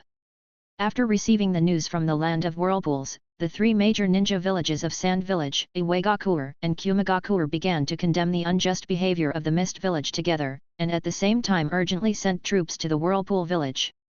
The ninjas who were confronting each other in the Land of Birds received news from the village. The Sand Village and the Uegakure temporarily shook hands and made peace, and went to the Whirlpool village together. Along the way, Cho and Kari discussed how to divide the hidden Whirlpool village. The 2 reached a consensus and completed the distribution of benefits. Everyone made a copy of the sealing technique, and the property was divided equally among everyone. The 4 major ninja villages simultaneously attacked the hidden Whirlpool village, a unique favor in the ninja world, and the Uzumaki clan really gained face but lost their lives. The hidden Whirlpool village, do you want this favor? When the Konoha village received the news, it was filled with dark clouds. Land of Fire, Konoha village, Hokage building. The Hokage's top F4 held a meeting to discuss whether to reinforce the hidden Whirlpool village. According to intelligence, the hidden Whirlpool village has been targeted by the Mist Ninja, the Rock Ninja, the Sand Ninja, and the Cloud Ninja. The hidden Whirlpool village is doomed. Rather than letting others take advantage of it, it is better to. Thinking of the Uzumaki clan's sealing technique, Danzo's eyes lit up and a different idea arose in Danzo's mind. Hiruzen, the dead Uzumaki clan are Konoha's good allies, and the living ones are a treasure trove. There's no telling when the Uzumaki clan's sealing technique will be acquired by other ninja villages. Since the Uzumaki clan did not join Konoha back then, it's even more impossible to ask them to join Konoha now. Everything is for Konoha, so that Konoha can always be ahead of other ninja villages in sealing techniques. Hiruzen, we must be a villain. Everyone present was his own, so Danzo spoke his mind without hesitation. Who knows if the allies who don't join Konoha will become enemies in the future? Let's just let them fulfill their responsibilities as allies now while they are still allies. Midaman N echoed. Hiruzen, the hidden Whirlpool village is now doomed. Let's take this opportunity to join in and divide them up. Danzo's straightforward and bold statement scared Sarutobi Hiruzen. Sarutobi Hiruzen didn't say anything, he lowered his head and continued to smoke. 10 minutes later, the entire Hokage office was filled with smoke, and Sarutobi Hiruzen finally raised his head. The hidden Whirlpool Village is Konoha's ally, and Konoha cannot do anything that would disappoint others. Let's not mention this matter again. I will never agree to it. Danzo, for the sake of your contribution to Konoha, I will pretend that this matter never happened. However, as a punishment, you will take the people of the route to support the Whirlpool country. Sarutobi Hiruzen hesitated for a moment, but finally agreed to Danzo's proposal. However, he couldn't say this out loud, as he was a Hokage and would not leave any room for him to use his words against him like Danzo did. Danzo and the other two looked at each other as they listened to Sarutobi Hiruzen's words. Humph, Hiruzen, your hesitation and indecision do not deserve your title of ninja hero. Although Sarutobi Hiruzen agreed, Danzo was very disdainful of Sarutobi Hiruzen's behavior of daring to do but not to take responsibility, and looked at him with sarcasm. Enough, Danzo, I am the Hokage. Sarutobi Hiruzen's face turned dark and he glared at Danzo. Hiruzen, you will regret this. Danzo slammed the door and walked out. Before leaving, Danzo still performed the daily classic quotes. On October 29, the 10th year of Sand Village, the ninja armies of Sand Village, Iwagakure and Kumigakure arrived at the battlefield of Whirlpool Country one after another and joined forces with Kirigakure. Faced with the aggressive Three Kingdoms ninjas, Kirigakure wisely chose to share the benefits. Facing the aggressive Shikoku ninjas, the Uzumaki clan wisely. Where are the Konoha ninjas? Konoha is obviously closer to the land of whirlpools, so why haven't they come yet? The Uzumaki clan fought desperately, hoping for support that was doomed to never come. Chapter 35, The Destruction of the Hidden Whirlpool Village. On the day after the meeting of the four major ninja villages, the Battle of Whirlpool Village began. Outside, countless members of the Uzumaki clan were fighting desperately with the ninjas from the four major ninja villages, and only a few old, weak and sick were left in the clan. Don't worry, Kushina. We are allies of Konoha, and we will definitely get support from Konoha. An old man kindly ruffled Kushina Uzumaki's hair and comforted her. How long will it take for the people from Konoha to arrive? Kushina asked puzzledly. It should be soon. The old man said calmly, but Uzumaki Kushina didn't notice that a hint of doubt flashed across the old man's eyes. Logically speaking, Konoha's support team should have arrived long ago, and the Uzumaki clan's call for help has been passed on for a long time, so why haven't they been seen yet? The old man did not think in the direction of betrayal. In the eyes of the Uzumaki clan, Uzumaki Mito was the wife of the first Hokage of Konoha. She had a respected status in Konoha and was highly respected. The Uzumaki and Konoha were not only allies, but also relatives by marriage. It was impossible for Konoha to sit idly by and watch them. However, the stupid Uzumaki ninjas were still fighting desperately. If they were a little smarter and surrendered directly, perhaps this tragedy of genocide would not have happened. Danzo, who was hiding at the edge of the hidden Whirlpool Village, saw the fierce fighting between the Shikoku ninjas and the Uzumaki clan, and immediately took action. Get started. With Danzo's order, all the root ninjas put on the forehead protectors from other ninja villages and instantly began their performance. The Uzumaki clan is indeed a bunch of brainless fools. Kill me. Stop talking nonsense and kill them all. The root ninjas joined the genocide of the Uzumaki clan. The sounds of weeping and shouting could be clearly heard in every corner of the Uzumaki clan. When the Uzumaki members who were fighting hard outside heard the noise within the tribe, their expressions changed instantly. No, something happened within the clan. Damn it, these beasts! Why haven't the people from Konoha arrived yet? When the ninjas from the four major ninja villages who were fighting fiercely with the Uzumaki clan saw this situation, a hint of joy flashed across their faces, but they all looked at the people from other ninja villages calmly. Which village did this? Is it so wicked? No, they had to hurry up, otherwise it would be too late and all the good things inside might be taken away. The ninjas from the four major ninja villages seemed to be energized and launched even more fierce attacks. The members of the Uzumaki clan were all stubborn and continued to fight desperately. The hidden Whirlpool Village was almost defeated on the front battlefield, and was attacked by Konoha in the rear, so it was impossible to turn the situation around. As the princess of the hidden Whirlpool Village, Kushina was facing certain death. When the route appeared, she was sent into a secret passage to escape. Kushina, you are the last hope of the hidden whirlpool village, run away. The old man pushed Kushina into the secret passage and prepared to close it. But no buts. Go to Konoha. People from the 4 major ninja villages have already invaded. Konoha is the only place in the entire ninja world where you can rest. Mito-sama is in Konoha and will never let you suffer any injustice. Quickly, run. My old bones can't walk far. I might as well buy you some time. Kushina Uzumaki was pushed into the secret passage. While running, she looked back at the old man who was desperately buying time for her, and tears burst out like a flood. Keep running as far as you can. Run to Konoha, it will be safe once you reach Konoha. This was Uzumaki Kushina's only thought at the moment. Looking at the closed secret passage, the old man smiled with relief, and he straightened his hunched back. A sharp light flashed in his cloudy eyes, and he turned around and looked at the root ninjas who were wreaking havoc on the village. I'm going to fight you, King Kong Blockade. Before he died, the old man replaced 3 root ninjas, and his body fell down with a bang. He lay on the ground, staring at the blue sky, tears streaming down his face, and he died with his eyes open. Just when the root ninjas were slaughtering indiscriminately in the hidden whirlpool village, Cho and the hidden sand village F4 appeared dressed in Akatsuki costumes. Slow King and the 5 of them teleported instantly and arrived inside the hidden whirlpool village. Luo Shan knew that the biggest beneficiary of the destruction of the hidden whirlpool village in the original work was Konoha, so he had already prepared for this. Luo Shan and his 4 companions sneaked out of the village and came to the whirlpool country to meet up with Cho, and they have been waiting for the opportunity. You know, if Cho appeared on the front battlefield, the hidden whirlpool village would have been breached long ago. The 5 of them released their spirits and began to slaughter the root ninjas. Danzo and Cho encountered them head-on, while the root ninjas were crushed by Rasa and his 4 companions. Not to mention Rasa, Suya alone could have killed them all. After the 4 of them dealt with the root ninjas, they immediately searched for the sealing techniques and treasures of the hidden whirlpool village and looted the village's treasure house. Especially infants and young children, they are the most precious treasures of the hidden turtle village.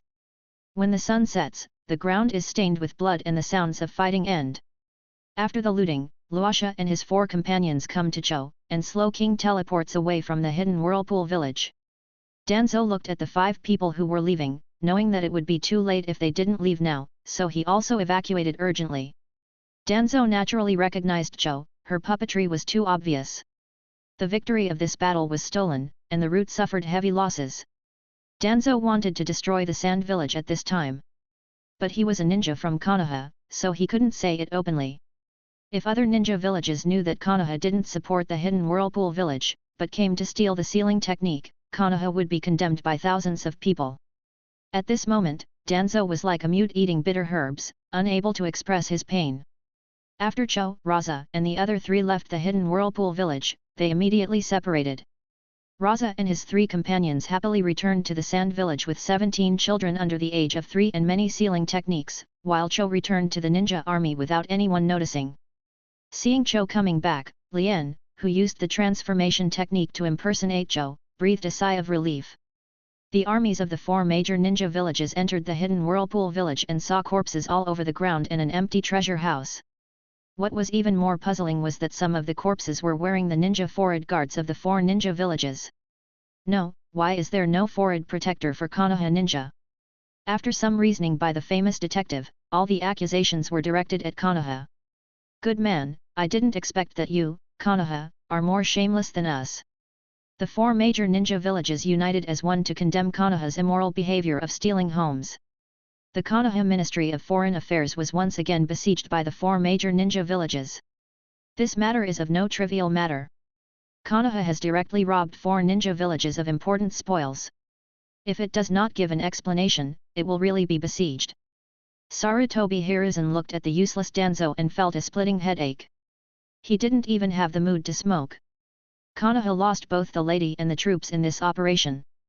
The only gain was Uzumaki Kushina, who came to Konoha village by herself. The Hidden Mist village contributed the most this time, but gained nothing. The 3rd Mizukage directly ordered the 7 ninja swordsmen to lead the army to the border of the Land of Fire. Seeing Kirigakure's actions, the other 3 ninja villages also tacitly deployed troops on the border of the Land of Fire. Seeing the sudden change in the situation in the ninja world, the Hidden Rain village gained confidence and fought more fiercely with Konoha. The Sand village is full of grease. Konoha not only stole the glorious spoils of the 4 major ninja villages, but also tarnished the trust between the allies. They are shameless thieves and insidious villains. Their behavior is really disgusting. The oppressed ninjas united and sounded the horn of charging towards Konoha. Chapter 36. Konoha had no way to defend itself, but it would never admit it. Moreover, although Konoha sent Danzo, he really didn't get any benefit. Mew, yeah, I didn't, don't talk nonsense. It wasn't me. Slander, this is slander. Faced with Konoha's denial, it was not the Hidden Mist village but the Hidden Cloud village that first declared war on Konoha. The third Raikage, Lao Ai, was a straightforward man with a hot temper. Faced with Konoha's hypocritical rhetoric, he almost vomited his overnight meal out of nausea. Lao Ai directly ordered a war. This scene did not appear in the original novel, because when Rasa, the butterfly, flapped its wings, the second ninja war was already rushing towards an unknown direction. Konoha had no choice but to send out 8,000 ninjas to fight, with Narakagen as the general commander. Including the 5,000 ninjas and 10,000 ninjas sent to the Rain Country battlefield, Konoha had already sent out 23,000 ninjas.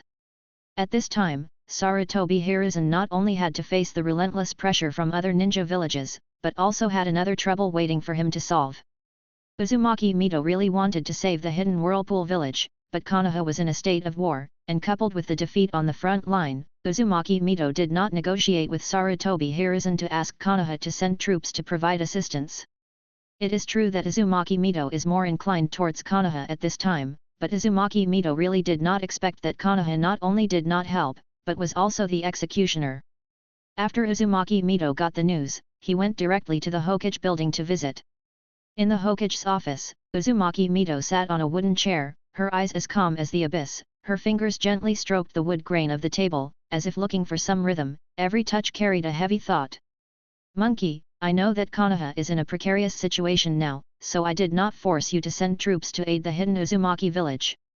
Now that the Uzumaki clan is in name only, I will take Kushina in and raise her as the next generation of Jinchuriki. Uzumaki Mito said calmly. Sarutobi Hiruzen sat opposite Uzumaki Mito, he spoke slowly, Mito-sama, don't worry, Kushina is the most suitable one for you.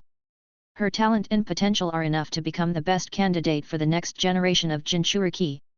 I believe in Tobirama's vision.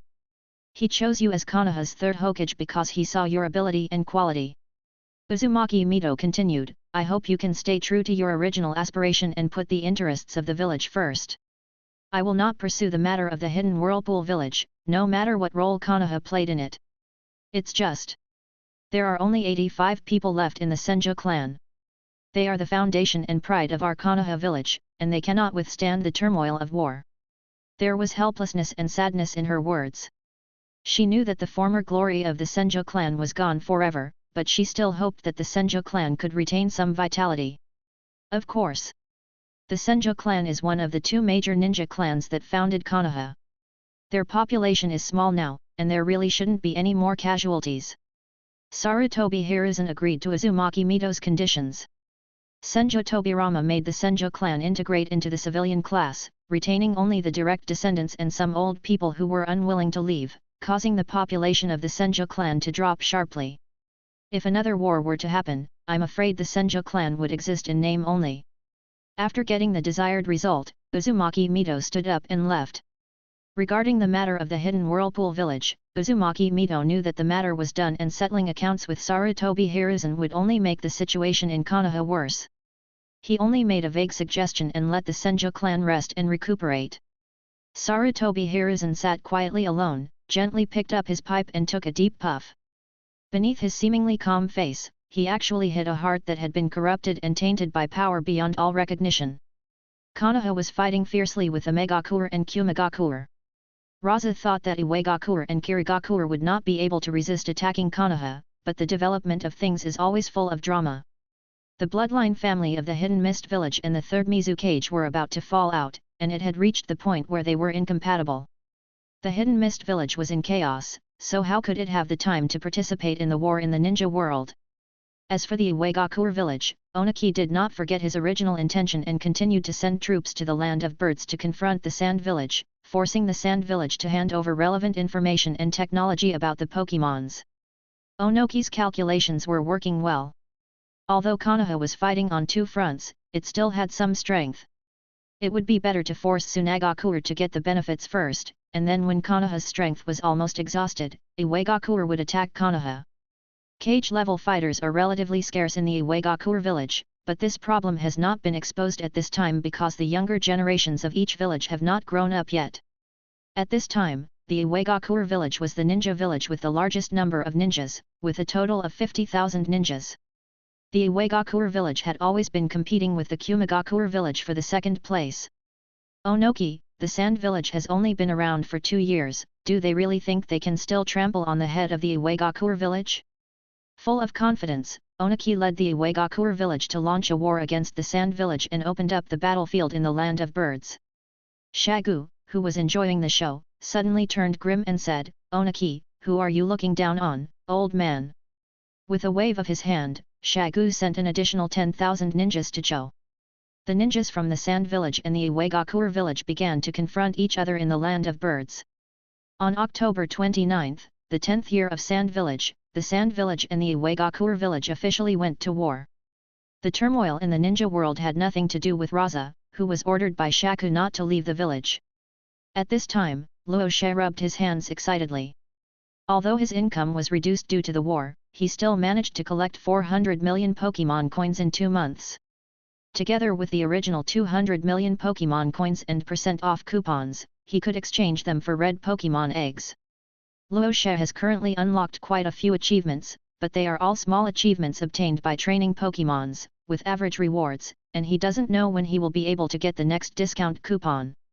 I can't afford to change the orange habitat and the red habitat, so I can only change in Pokémon to make ends meet.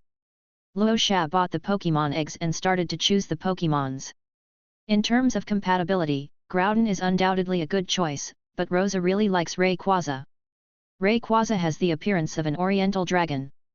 As a Chinese in his previous life, Luo Xie was immediately attracted to it and clicked to confirm. Ding! Congratulations to the host for obtaining 1 Rayquaza Pokémon egg, red. The long-lost Xiao AI is online again. Luo Xie took out the Pokémon egg from the system space. The Pokémon egg was white in color with green lines surrounding the surface. Luo Xie picked it up skillfully and waited for Rayquaza to break out of the shell. 5 minutes later, the eggshell began to glow and cracks began to appear on the top. Luo Xie observed carefully and found that it seemed no different from the birth of an ordinary Pokémon.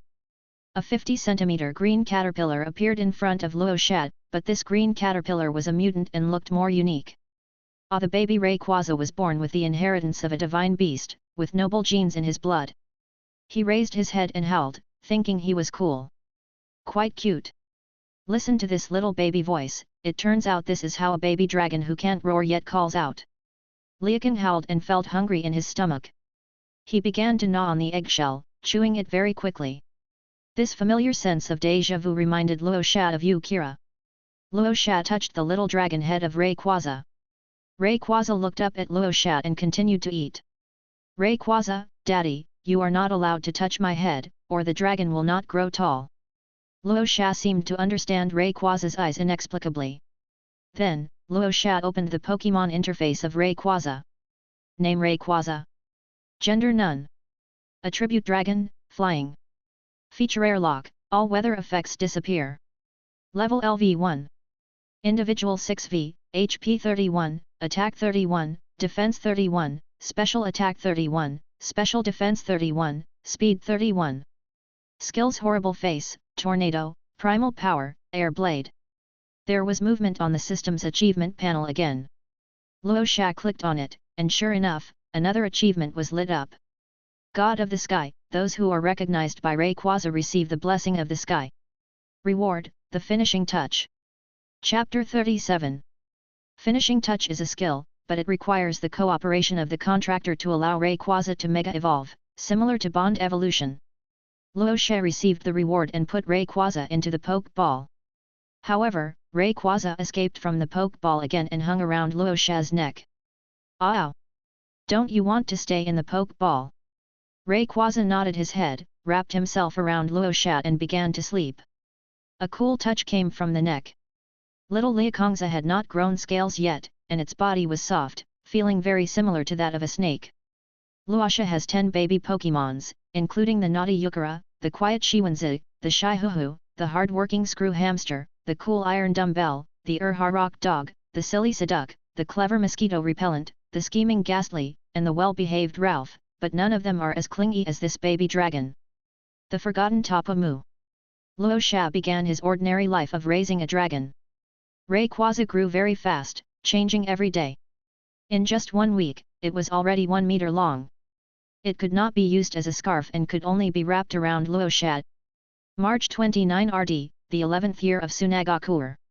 After more than a month of war, Konoha stabilized the situation. On the battlefield of the Land of Rain, Heitake Sakumo slashed left and right, beating the rain ninjas as easily as chopping melons and vegetables, leaving them with psychological trauma. Konoha Kinwang Fruit Match 3 veteran fan Heitake Sakumo, can you make it a little more difficult? That's it. That's it. Konoha had long been prepared for the poison of Salamander Hanzo. With the gas mask on and the antidote prepared by Tsunade, Salamander Hanzo was able to suppress his magic. Salamander Hanzo cannot have an AoE effect and cannot use his ultimate to clear out the minions. If Hanzo of the Salamander wants to win, he can only fight Heitake Sakumo in a one-on-one duel and defeat him completely. However, after a fierce battle, Salamander Hanzo was at a disadvantage in close combat and could only fight from a distance to consume the enemy's energy and hold back Heitake Sakumo to prevent him from attacking others. The two were evenly matched, and Heitake Sakumo earned the reputation of Konoha White Fang and became a recognized cage-level powerhouse. As for the battlefield of the Land of Hot Springs, Kumagakure and Konoha were evenly matched, and entered a tug of war. Although Lord Nabecage was defeated in the Land of Rain and the Land of Whirlpools, he still had some strength and was one of the cage-level fighters. If Kumagakure did not send out it would be difficult to break through Konoha's defenses. The third battlefield was the Bird Country battlefield between Sunagakure and Iwagakure. Although Sunagakure had 5,000 fewer ninjas than Iwagakure, they had the help of Pokémons. The number of Sunagakure ninjas plus Pokémons was equivalent to 30,000 combat power. Sunagakure suppressed Iwagakure throughout the battle and suffered less losses. In addition, Iwagakure's strongest demolition team was directly restrained by the Steelix troops. The Iwagakure ninjas, who had played all their cards, fell into a passive position, but Carrie had no way to deal with it because Carrie was no match for Cho at all. Cho is obviously stronger than Carrie. Cho is at the cage level, while Carrie has not yet reached the cage level. Facing Cho's Chikamatsu 10, the 7 elite Jonin from Carrie and Iwagakure had to work together to barely stop them. Cho's Slowking fought against 5 elite Jonin alone, became the coolest Pokémon on the battlefield, and earned the title of Blue-Eyed Hippopotamus. Knowing his title, Slowking protested strongly and angrily hung up the Iwagakure ninja and beat him. King Dai, you are the hippopotamus, your whole family are hippos. The 5 unlucky guys who were beaten even worse, the hippopotamus killed people. In the final battle, Cho used the S-level forbidden technique, puppetry, manipulation, and human samurai, causing 10 elite Jonin to kill each other, and then cooperated with Slowking to capture Shao alive. The Iwagakure ninja lost its chief commander and was in chaos. They were killed 7 times by the Sunagakure ninja and simply raised the white flag in surrender.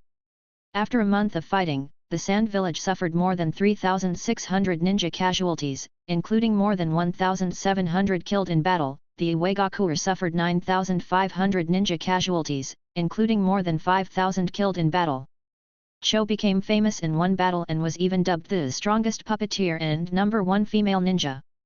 In this era, the cage level is recognized as the strongest combat power, and Cho is also the only female ninja confirmed to have reached the cage level.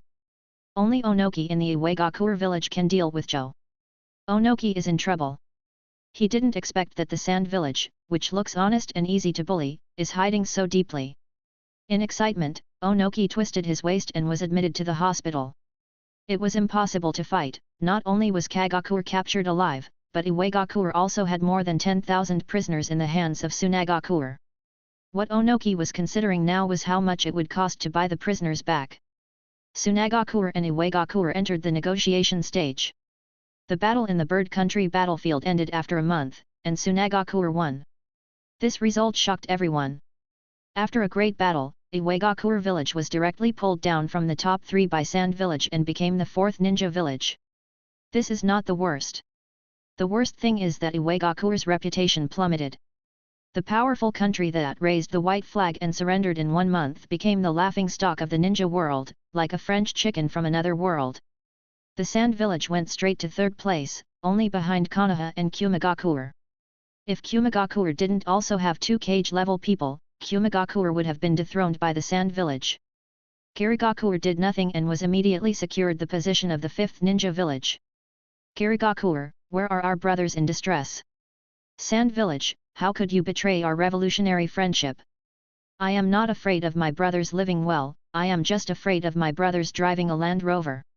What is even worse is that before, there were friends in Kirigakure who were at the bottom of the list, but now I am the only one in the village that is at the bottom of the list.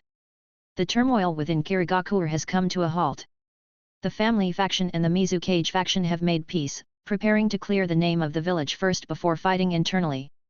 As for who Kirigakure is going to attack, it is already very clear. Konoha would never have imagined that the Hidden Mist village was preparing to attack the Land of Fire because of the war between Iwagakure and Sand Village, which had nothing to do with them. With the quick end of the Bird Country War, Konoha was the most panicked. Because the Iwagakure village attacked the Sand Village was forced to withdraw from the Rain Country battlefield. Now the Sand Village is very likely to come back.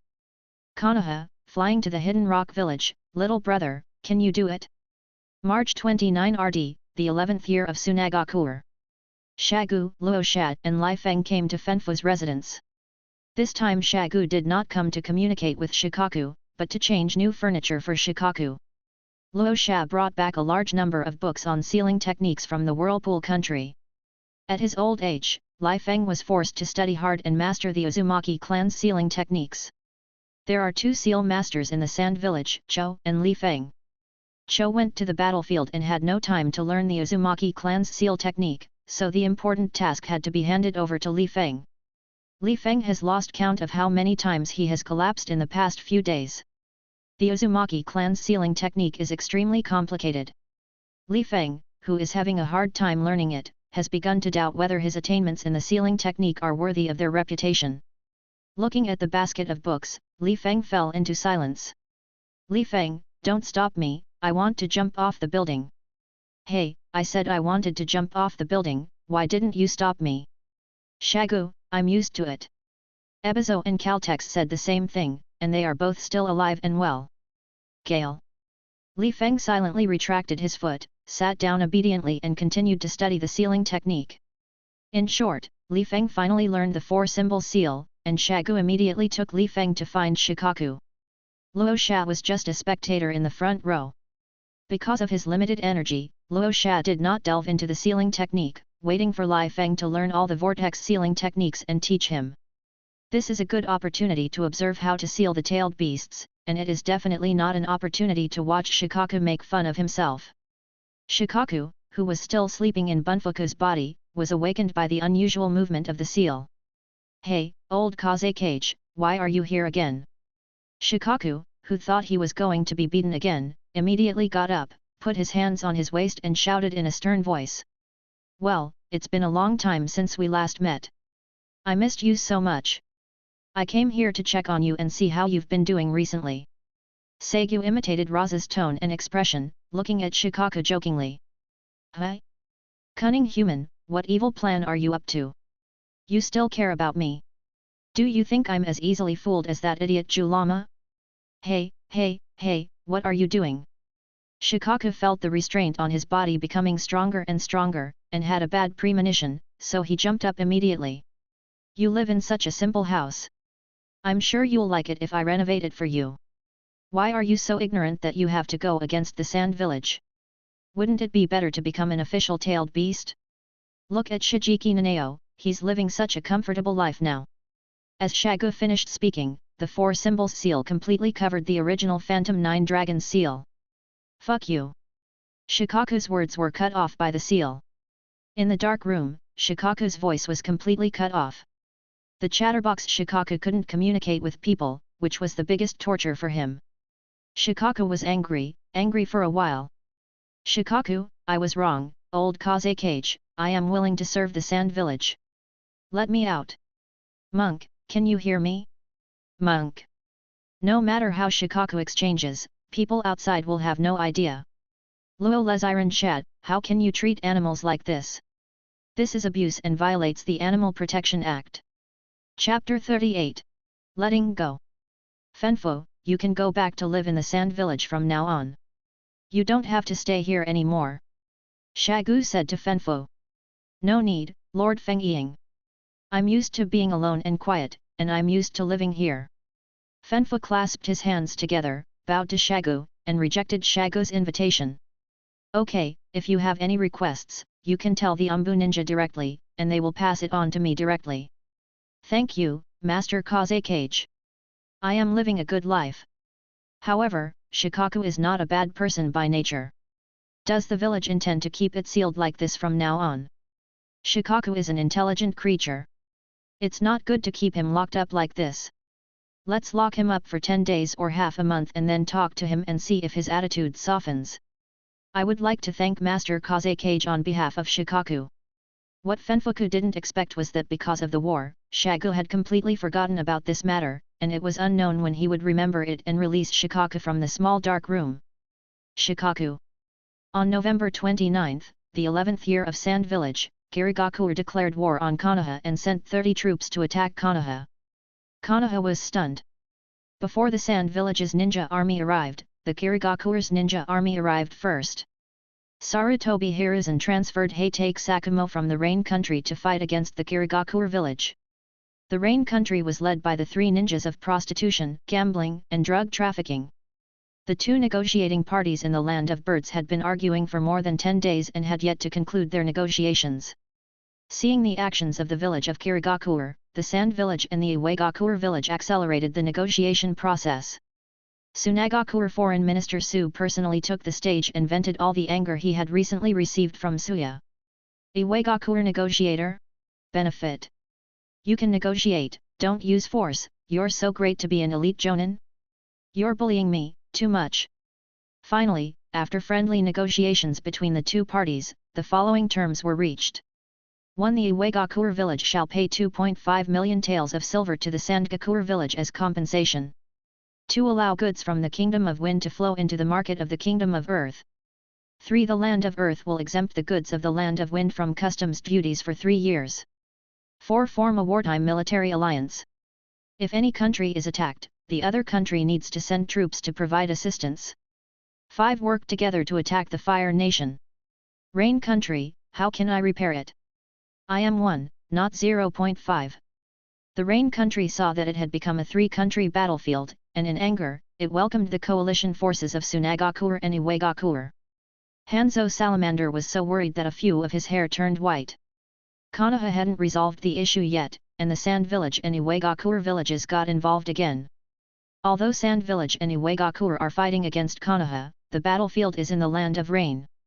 Salamander Hanzo thought for a long time and finally made a decision that went against his ancestors. Release the water. Latent Shadow Snake Hands. Fire Release Big Flame Bullet. Super Strength, Painful Kick. The 3 ninjas of Konoha cooperated well and attacked Hanzo of the Salamander from 3 directions at the same time. Water Instant Body. Salamander Hanzo avoided the siege of 3 people and immediately summoned Salamander Ibushi. Ibushi was experienced in combat and he judged the situation of the battle the moment he appeared. He sprayed a poisonous mist that broke up the positions of the 3 ninjas. Fire Release, Exploding Flame Array.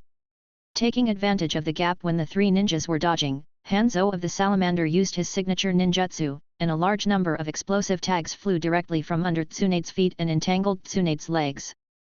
Tsunade has a special status among the 3 ninjas. As long as Tsunade is subdued, Konoha will definitely be cautious. What? A strong sense of danger surged in her heart, and Tsunade keenly felt a strange touch on her leg. She looked down and couldn't help but widen her eyes. Densely packed detonating tags. More and more detonating tags were attached to her calves. Tsunade's face turned pale as paper in an instant, and a layer of fine beads of sweat appeared on her forehead. She knew the power of the detonating tags very well. If she didn't deal with it in time, the consequences would be disastrous. Tsunade was dodging Inobu's attack when she was caught off guard by the detonating tag that suddenly wrapped around her. It was too late for her to protect herself. Ninjutsu, Needle Jizo. The bootlicker Jiraiya had been keeping an eye on Tsunade's situation, and the moment he saw the detonating tag he used ninjutsu to protect Tsunade. Bang! As the loud explosion sounded, Tsunade felt a pain from her leg. Fortunately, Jiraiya protected Tsunade in time and she was only slightly injured. Tsunade fell to the ground and Orochimaru and Jiraiya immediately stood in front of Tsunade. Oh, what a deep friendship! Salamander Hanzo looked at the three people in front of him. They were indeed ninjas trained by Konoha village. They were so young, but they had already achieved such strength.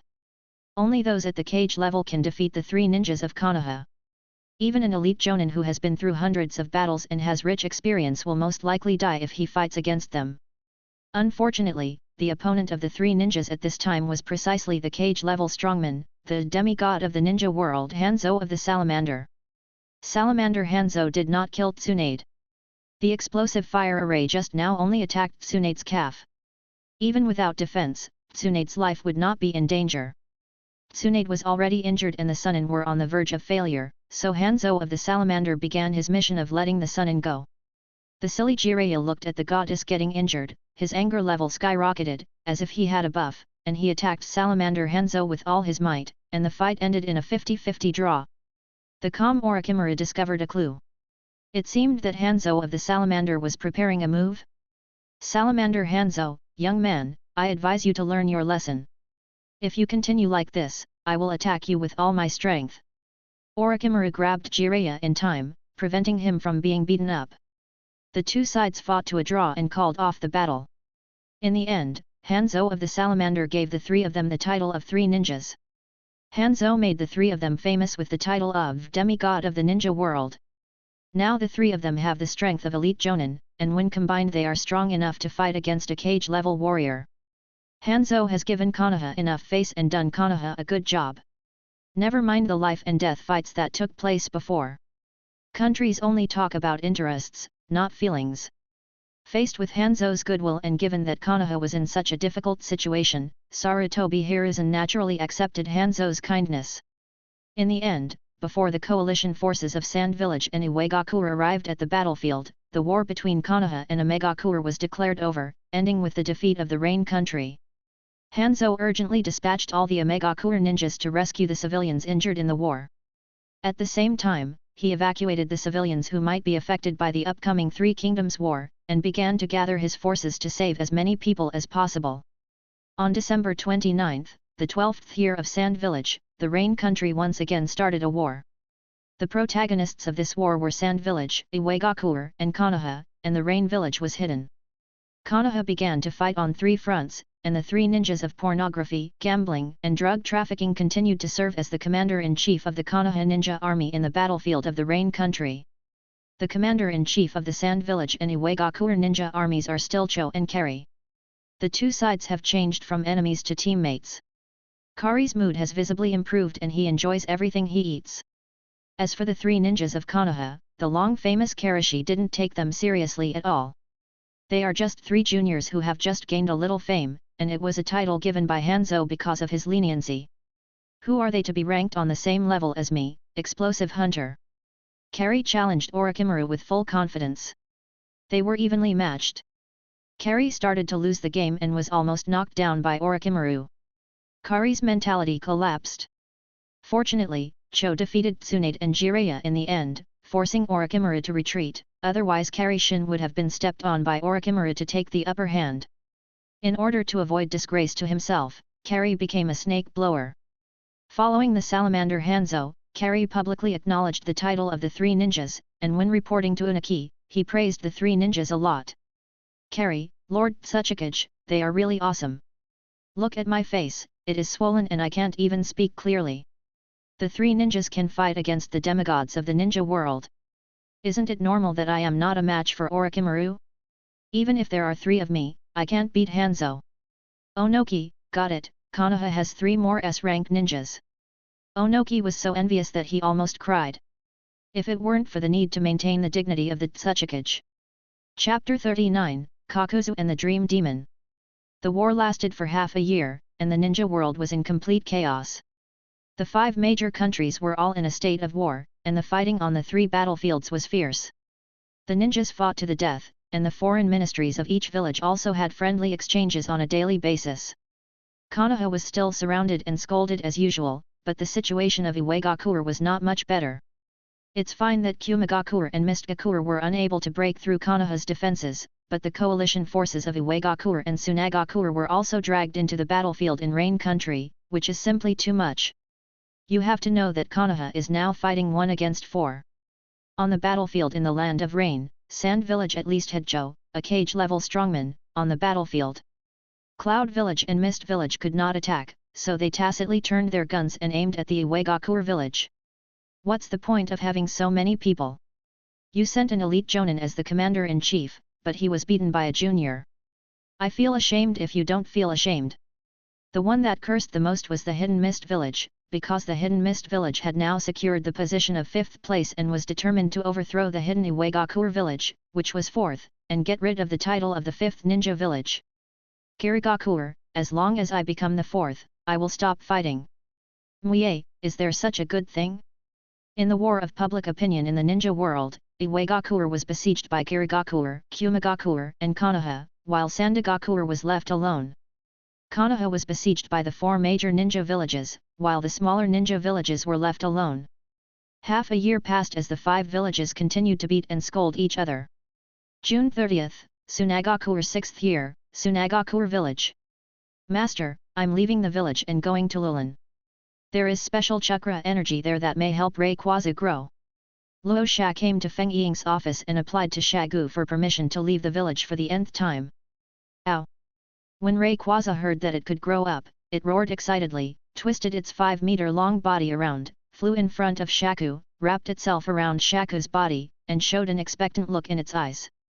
Luo Sha, things are not peaceful outside recently. I can allow you to leave the village, but you must promise not to go to the battlefield. Shagu looked at the 2 pairs of big, sparkling eyes in front of him, sighed, and agreed to Luosh's 99th application this month. No problem, I won't leave the Kingdom of Wind. I'll come back after I finish the matter in Lulin. Luo Sha excitedly pulled Rayquaza and left quickly, fearing that Shagu would go back on his word. Come back and leave Saduk in the village. The child is not suitable to leave the village. What if he gets lost?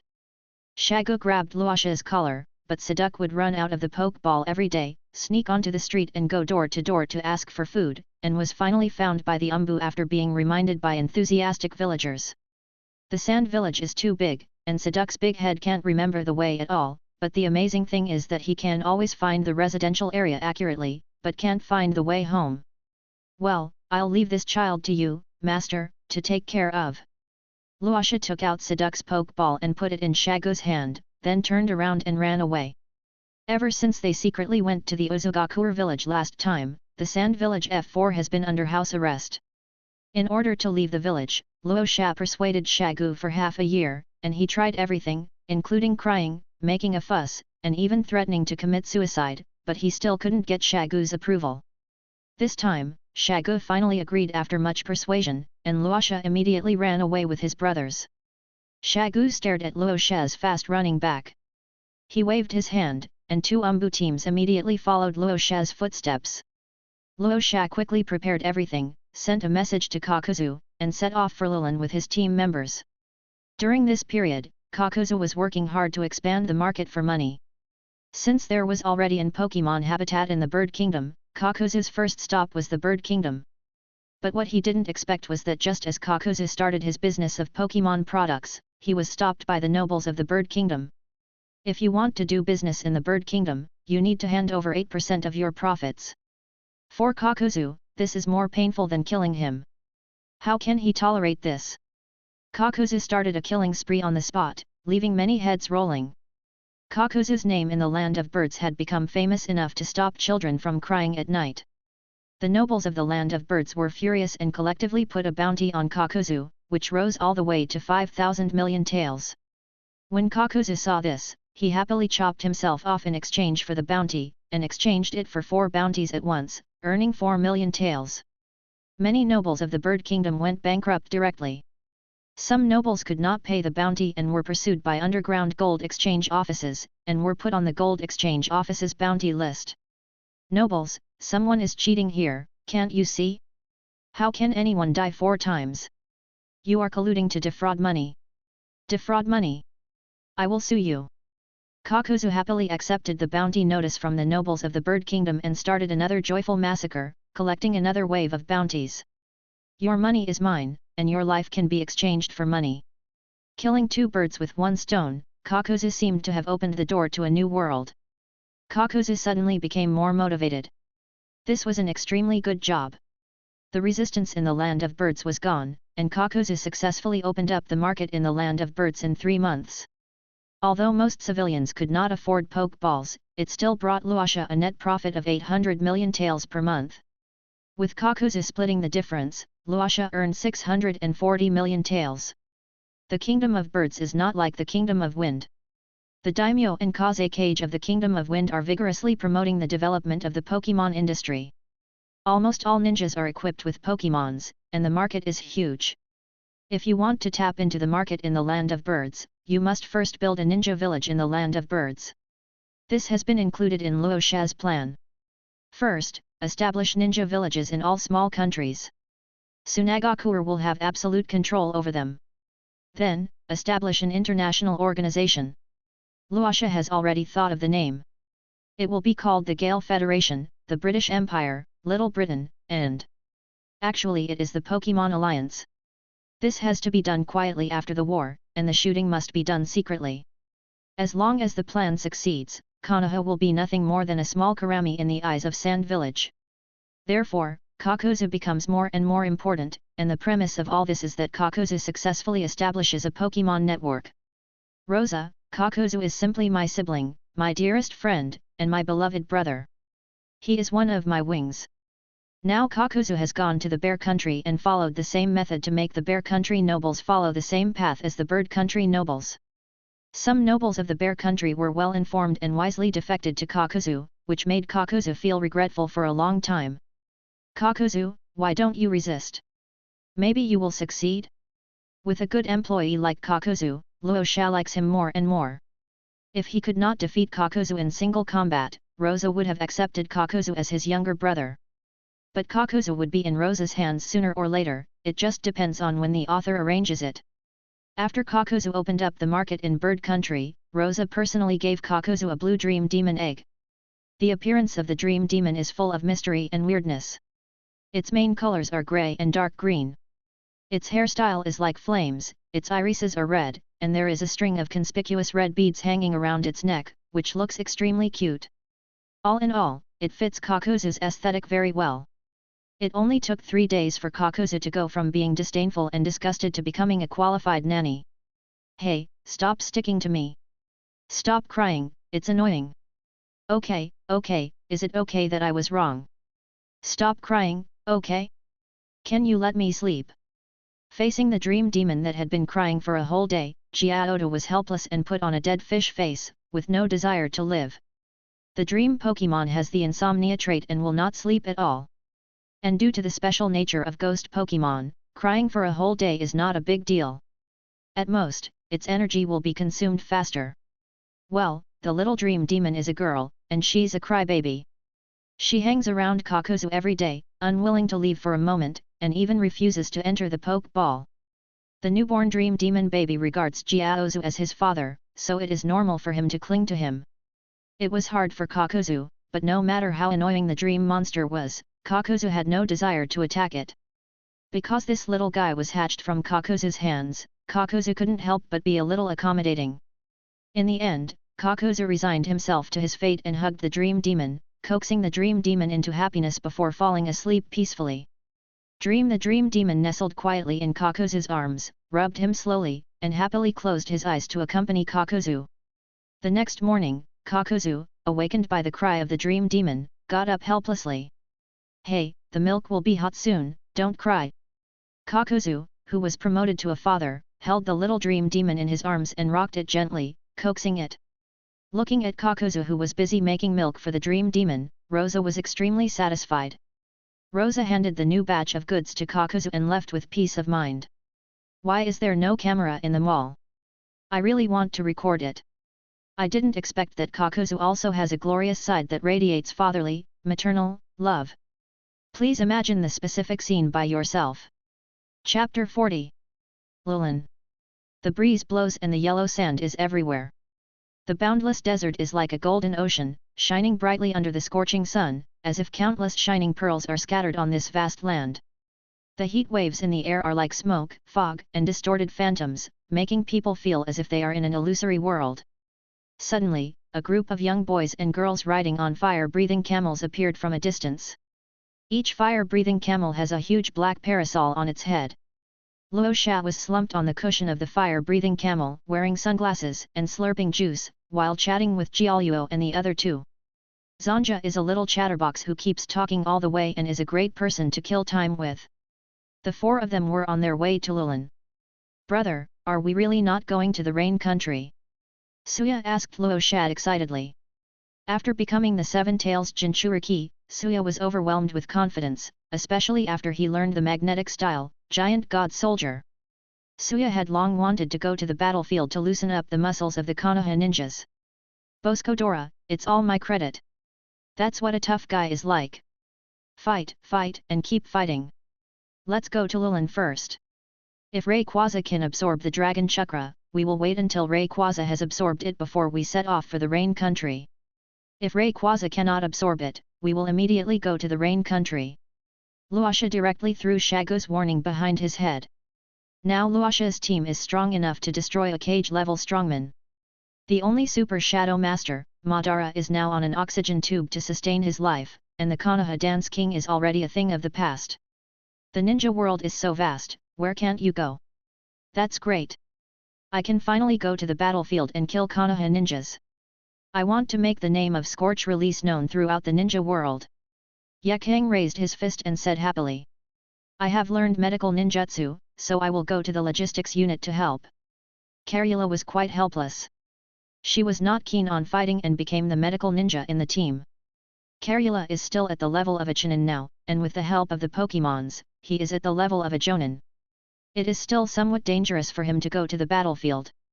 The villain in Carula's heart cried and clenched his fists. Woohoo, damn it, I can't fight side by side with Luasha-kun. No, I must become stronger. As the sun and the moon rotated, the group of four arrived in Lulin safely 2 days later. Is this Lulin? It looks ordinary. Zhongmi looked at the land in front of him with no interest. Lulin is actually just a small town with a population of only a few thousand in the entire country. Its area is several times smaller than that of the Sand Village, and it is not as prosperous as the Sand Village.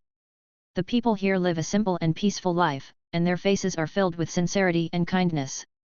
The place of Lulin seems to be far away from the hustle and bustle of the world and the chaos of war. There are no battlefields with raging flames and smoke, only a harmonious and peaceful scene. The residents worked hard on this land and led a self-sufficient life, which was in stark contrast to the war-torn outside world. The Lulin before us is very different from the image in the original work with tall towers and a strong sense of technology. Obviously, an Lushan has not yet arrived in Lulin. In the future, Naruto will probably travel back to 60 years ago from the 20th year of Sand Village, which is the 40th year of Sand Village. An Lushan traveled through time 6 years earlier than Naruto, which is the 34th year of Sunagakure. If the Sand Village took over the Dragon Chakra, would it change the course of history? Since Minato Namikaze did not seal the Dragon Vein, will Naruto and an Lushan still be able to travel through time and space in the future? If not, the closed loop of space and time will inevitably fall into chaos.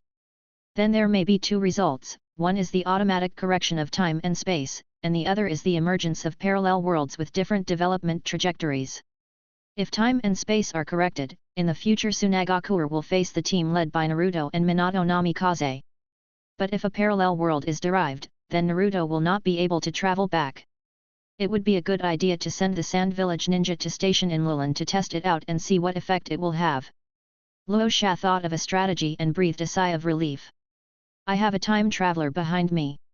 By the way, why hasn't my godfather sent me an email yet?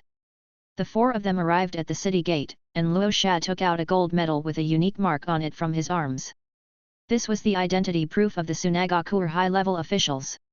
When the soldiers guarding the city saw the gold medal, they immediately saluted them respectfully and quickly reported the situation to the people in the city through the megaphone. After a while, the city gate slowly opened, making a dull sound. Luo Sha and his group walked straight into the town and the gate behind them closed. Lulan is located in the land of wind, so naturally it knows about the Sand Village. Lulan dared not offend the Sand Village as a ninja village in the Kingdom of Wind. The Queen of Lulan personally came to the city gate to welcome Luosha and his four companions. Hello, fellow ninjas from Sunagakure. I am Anna, the Queen of Lulan. May I know why you are here? Queen Anna walked towards the four people wearing a gorgeous and solemn dress. She has a tall and straight figure, an elegant temperament, and every detail shows her majesty and dignity as a queen. She personally welcomed Rasa and the other three to show her respect for the Sand Village. Queen Anna, it's a pleasure to meet you. I'm Rasa, and they are Suya, Karura, and Yekara. After Luo Sha introduced the four people, he continued, we heard that Lulan has a dragon vein. I wonder if we can let this little guy try to absorb the energy of the dragon vein.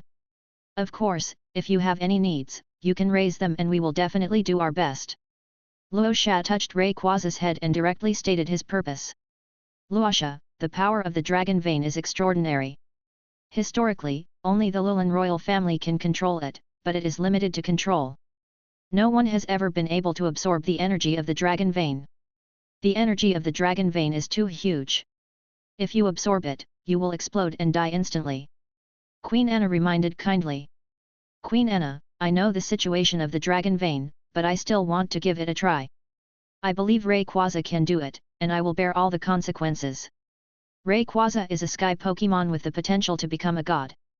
The energy it contains is unimaginable. Rasa possesses the power of Tokiwa and can heal Rayquaza at any time.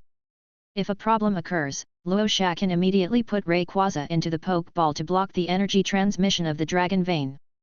I can agree to your request, but I have one unwelcome request. Although the people of Lulan live a stable life, they do not have enough defense force. I hope to get help from the Sand Village, and that the Sand Village can send ninjas to stay in Lulan permanently. Queen Anna hesitated and stated her demands. Of course, no problem. Luo Sha readily agreed. Sending Sand Ninja to station in Lulan was one of Luo Sha's plans. Now, not only did they get the dragon vein for free, but Sand Village also got an extra share of Lulan's tasks. This is a win-win situation. Chapter 41, Rayquaza also has a cheat, Sarah. Then Queen Anna led the four people into a hidden secret passage. This secret passage seemed to have no end, extending downwards, deep and bottomless. The light in the secret passage was dim, with only a few flickering oil lamps emitting a faint glow. The light danced in the darkness like Pokémon's dancing, adding a bit of mystery and weirdness to this mysterious space. After turning the corner, the secret passage became more spacious. Some strange symbols were carved on the wall, emitting a faint light. The top of the secret passage was covered with holes of varying sizes, through which light poured down, forming long and thin beams of light, like silver ribbons dancing in the darkness. There was an old atmosphere in the air, and a faint light flickered on the wall, barely illuminating the dim surroundings. As he went deeper, Luo Sha could clearly feel the concentration of chakra in the air getting higher and higher. The five of them came to the end, which was a wide circular area. This was an altar, with a faint glow in the center and the aura of dragon vein chakra emanating from it. When Rayquaza saw the dragon vein, he immediately flew forward, felt it carefully, and let out a cry of joy. Queen Anna, I'm counting on you. Luo Sha looked at Rayquaza lying anxiously in the center of the altar, twisting its dragon body excitedly, and turned to Anna and said. Don't worry, leave it to me. Queen Anna walked forward and directed the flow of dragon vein chakra, and all the dragon vein chakra flowed towards Rayquaza. Luo Sha activated the power of Tokiwa and sensed the situation of Rayquaza. Rayquaza originally cultivated natural energy and had no chakra in his body. Now Rayquaza has both natural energy and chakra in his body, and the two energies are constantly merging. Theoretically, Pokémon cannot cultivate chakra, because the natural energy and chakra cannot be balanced and the Pokémon will be petrified. If you practice chakra first and then natural energy, you won't have this worry. Because Pokémon can absorb energy from nature in a short period of time, the natural energy in the body can grow rapidly until it is equal to chakra, forming a balance, which is the Sage mode. The same is true for a ninja who wants to activate the Sage mode. First he must cultivate chakra, then he must cultivate natural energy. But Pokémon are born with the ability to absorb natural energy, which eliminates the possibility for them to practice chakra. But Rayquaza became an accident, and Dragon Vein Chakra was Rayquaza's opportunity. Rayquaza has a high degree of adaptability to Dragon Vein Chakra and has no rejection at all. Rayquaza can absorb Dragon Vein Chakra and quickly increase the chakra to a level equal to natural energy to avoid petrification. At this time, Rayquaza was lying quietly on the altar. Both types of energy in his body were growing rapidly, and his body size was visibly increasing. Rayquaza was originally 5 meters long, and in a short while it had grown to 7 meters, reaching the adult level. But Rayquaza did not stop, and its size continued to grow slowly. The sun rose and the moon set, and 3 days passed quietly. Burp with a burp, the overfed Rayquaza opened his eyes and immediately covered his mouth with his paws.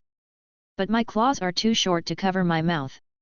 A visibly blush crept across Rayquaza's face, and he turned his head away shyly. Ow! Possessing the pride of being the god of the sky, Rayquaza quickly adjusted his mentality, raised his head and roared into the sky, then his 10-meter-long body floated up and flew to Luasha's side.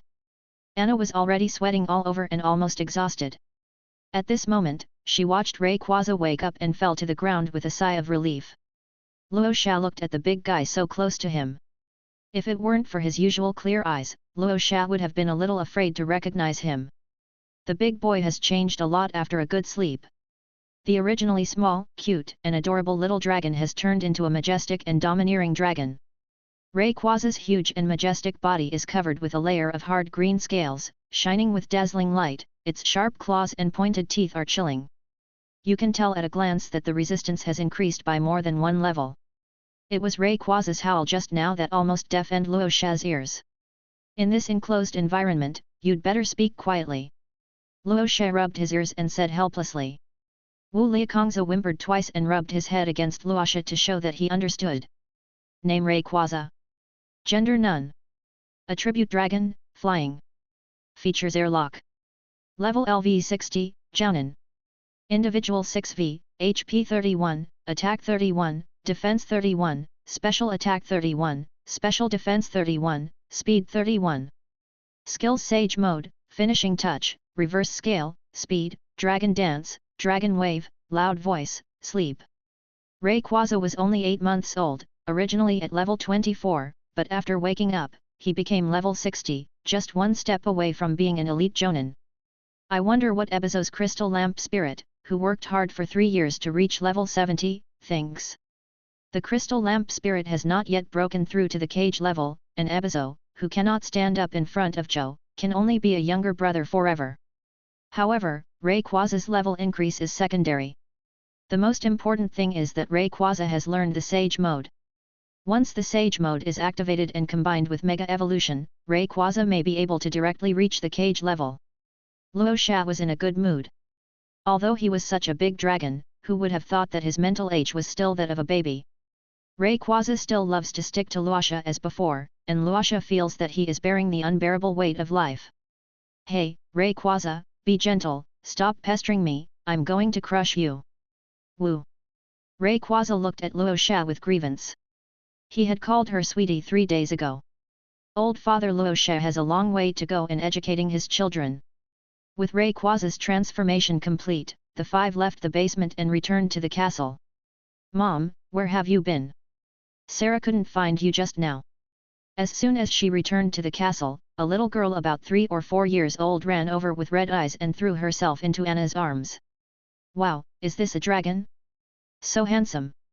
Sarah saw the huge Rayquaza behind Anna at a glance, and her eyes lit up with stars. Sarah, Mom was just dealing with some business with the guests. These are the brothers and sisters from the Sand Village, come and meet them. Queen Anna introduced Luosha and other 3 to Sarah, and Sarah politely greeted them one by one. Sarah, this is Rayquaza, a Pokémon. Do you want a Pokémon?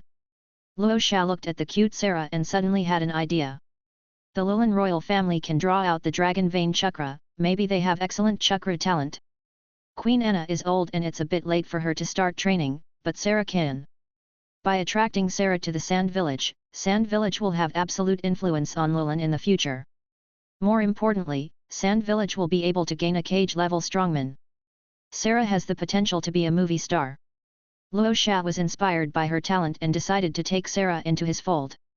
Really? Can I have a Pokémon? Sarah looked at Anna expectantly and asked after hearing what Rosa said. Anna didn't know whether this was good or bad, and fell into deep thought. Chapter 42. Cooperation achieved, Rain Country. Queen Anna, Pokémon are as powerful as ninjas. Let Pokémon become the guardians of Lilin. They will defend every inch of this ancient city like a steel wall. You also know the situation in the Wind Country in the past 2 years. There are already a large number of Pokémon living in the wild. Pokémon have become the mainstream of the Sand Village, and their role is even greater than that of puppeteers. Imagine that when soldiers fight alongside Pokémon, they will have unrivaled power. Accepting Pokémon as Lilin's armed forces will enable Lilin to move towards a stronger and more prosperous future.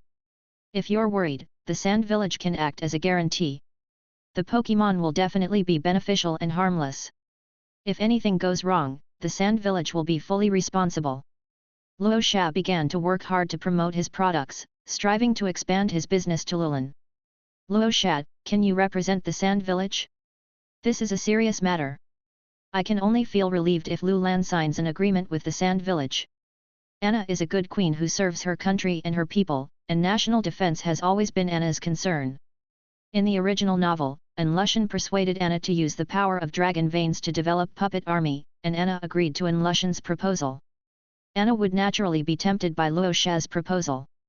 Of course, we can formally establish diplomatic relations with Lilin on behalf of the Sand Village, allowing both parties to become close strategic partners. Afterwards, the two sides had a detailed discussion on specific matters. The Lilin royal family fully supports the vigorous development of the spirit industry. At the same time, the Lilin royal family is willing to act as an agent and open a spirit store in Lilin. At that time, the profits will be divided into 80% and 20%, with the Sand Village taking 80% and the Lilin royal family taking 20%. Luo Xia was in a good mood. What Luo Xia valued was not the small market of a few thousand people in Lilin, but the safety of the dragon vein. In short, adhering to the principle that you may make money, but I will definitely not lose money, Luo Xia negotiated another business deal. After everything was settled, Luo Xia took out the geranium's Pokémon egg and gave it to Sarah. Sarah stretched out her hand with joy, carefully took the Pokémon egg, and gently stroked the green pattern on the Pokémon egg, as if she could feel the pulse of life inside it. Her heart resonated subtly with the Pokémon egg, a mysterious and wonderful connection.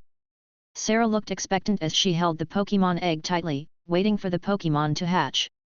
With the sound of the eggshell cracking, a large leaf broke through the eggshell first and came into everyone's sight first.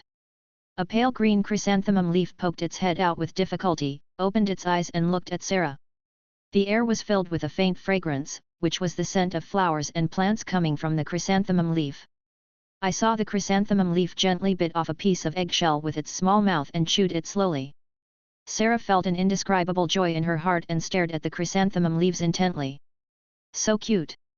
Sarah hugged chrysanthemum leaf tightly, her face filled with a smile of happiness and satisfaction, and her eyes revealed an indescribable joy. Chikorita lay quietly in Sarah's arms, feeling her warm embrace, and fell asleep peacefully. After Sarah subdued Chikorita, Rosa helped Sarah test her ninja talent. Sarah possessed chakra of 3 attributes, wind, water, and fire. Luoxia and Queen Anna agreed that when Sarah turned 6, she would be sent to the Sand Hidden Ninja School for further study. There, Sarah would learn and master various ninjutsu and techniques to become an excellent ninja and trainer. Queen Anna did not refuse. She reached out and touched Sarah, agreeing to Luoxia's proposal. The trip to Lilin ended, Luoxia and the other 3 looked at each other and smiled in tacit understanding. After apologizing to Shagu in his heart, Luoxia put on his sunglasses with peace of mind and flew to the battlefield of the Rain Country on the Raiski. Shagu, achoo, that kid Luoxia must be missing me. I've been out for 5 days, and I don't know how it's going. Why hasn't the Umbu sent any news? At this moment, the Umbu ninjas were running desperately in the desert, chasing Rayquaza who was flying quickly in the sky. They were too tired to send a letter to Shaku. Umbu ninja, wait for me, I haven't gotten on the car yet. The next day, Luoshat and his 3 companions came to the battlefield of Rain Country and entered the Sand Village base. The Umbu ninjas, who had lost 2.5 kilograms after running all day, also arrived at the Sand Village base. They rolled their eyes and fell down at the door of the base. Why is there a death at the gate of our base? Not dead, just fainted. So many people fainted. What do you mean by fainted? He must be here to scam me. No way, who is so bold as to commit fraud against us? That's right, in the Wind Country, there's only one street and no one asks who's the boss. After finding the proof on the Umbu ninjas, the guards immediately arranged for them to receive emergency medical treatment. When Luoshat and his 3 friends learned about this afterwards, they were all very upset. These brothers are really dedicated. They sneaked into the battlefield of Rain Country, and Shagu must have known about it. Luoshat and the other 3 went directly to find Cho openly to find out the current situation on the battlefield. Cho, hi? Why are you 4 little brats here? The battle in the Rain Country battlefield has been going on for nearly 7 months, with Sand Village, Iwagakure and Konoha fighting back and forth. Tsunade neutralized the poison that Cho was best at. In the past 7 months, Cho had used at least 30 kinds of poison techniques, and Tsunade had antidotes for all of them. In addition to detoxification, Tsunade also rescued a large number of Konoha ninjas with powerful medical ninjutsu such as the Palm Senjutsu. Tsunade single-handedly raised the upper limit of medical ninjas, causing their status to rise sharply. The Sand Village is not far behind in terms of medical ninjas. With the development of the Pokémon industry and the financial surplus of the Sand Village, it has made great efforts to cultivate medical ninjas. In 2 years, it has more than 500 medical genin and chinin. Konoha and Sunagakure are the only 2 villages with strong medical care. Based on Tsunade's performance, Cho also learned the Palm Senjutsu and achieved great accomplishments in medical ninjutsu, becoming a medical master who was no weaker than Tsunade. During the nearly 7 months of war, the losses of ninjas from Konoha and Sunagakure were not heavy. On the contrary, the number of ninjas killed in Iwagakure was almost the sum of those from Konoha and Sunagakure. More than 6,000 people from Konoha were killed in the battle, more than 2,600 people from Sunagakure were killed, and about 8,500 people from Iwagakure were killed. We have to admit that the Konoha ninja is very strong. The number of ninjas killed in battles between Sand Village and Iwagakure is nearly twice that of Konoha, but most of the data is contributed by the old friends of Iwagakure. If it weren't for the Iwagakure holding back and Tsunade restricting Cho's poison techniques, Cho believed that the Sunagakure would have been able to reach the Fire Nation long ago. Far away in the Iwagakure village, Onoki was so worried about the number of deaths of Iwagakure ninjas that his hair almost fell out. The main reason for the gap between the 3 parties is medical care. Iwagakure suffered a great loss in this regard, but it was unable to develop medical ninjas in a short period of time, so Iwagakure could only rely on its numerical advantage to fight Konoha to the death. Although Onoki was shrewd and calculating during the Second Ninja War, he was not as stable as he is now in his old age. Otherwise, with this loss ratio, how would we dare to play with Sand Village and Konoha? But Onoki's waist is stronger now than when he was old. After all, he sprains it 3 times a year now. When he gets old. Chapter 43, War in the Rain Country. In the Land of Rain, at the headquarters of Sunagakure, the Central Army Camp. So, at the beginning, Konoha was no match for Sand Village and Iwagakure. Konoha was beaten back step by step, and the battle line retreated 200 miles. But after the baptism of war, the 3 ninjas of Konoha reached the level of Kage, and we could no longer maintain our advantage. After learning the specific situation of the current battlefield in the Land of Rain from Cho, Luoshat always felt that the 3 ninjas of pornography, gambling, and drug use were like the protagonists with cheats. In the original work, did they become Kage-level powerhouses so early? This was during the Third Ninja War. However, Luoshat and his 4 companions have now arrived at the battlefield, and their top combat power can directly crush them. Konoha still has Uzumaki Mito and Sarutobi Hiruzen in charge, but no matter whether it is Uzumaki Mito or Sarutobi Hiruzen, as long as one of them comes to the battlefield in person, it means that Konoha has no more cards to play. Shadow represents the last line of defense of the ninja village. Sarutobi Hiruzen doesn't dare to move rashly, and Rasa is confident that he can completely defeat the Konoha ninjas in the battlefield of Rain Country. As long as it is destroyed quickly enough, Konoha will not have time to react. Haha, the next battle will be the moment when I, Suya, will become famous in the ninja world. Suya wore sunglasses, crossed his arms in front of his chest, raised his head and began to imagine the scene of himself beating up the Konoha ninja. The whole person was on fire. Kodo. Boskodora looked excited and stretched out his paw to pat Suya. Dabo, what's wrong? Zongmi's fantasy was interrupted and he turned around and asked in confusion. Kiduo. Armor hero, transform. Ah. I want to transform too. How about I transform first in the first battle, and you do it next time? Zanja scratched his head and negotiated tentatively. More. No, I have to transform first, you can do it next time. Boskodora rejected Suya's application and relegated Suya to the supporting position. Suya, if your life is not in danger, don't use Kongming's ability. Now is not the right time. Cho said in a leisurely tone and directly banned Suya's King Bomb. The major ninja villages still have their strength. Even the Iwagakure, which has suffered the most damage, has lost nearly 20,000 ninjas, but now still has 40,000 troops. Iwagakure has recruited another 10,000 ninjas in the past 6 months. Following this trend, the 5 major ninja villages will be able to hold on for at least 2 to 3 years if nothing unexpected happens.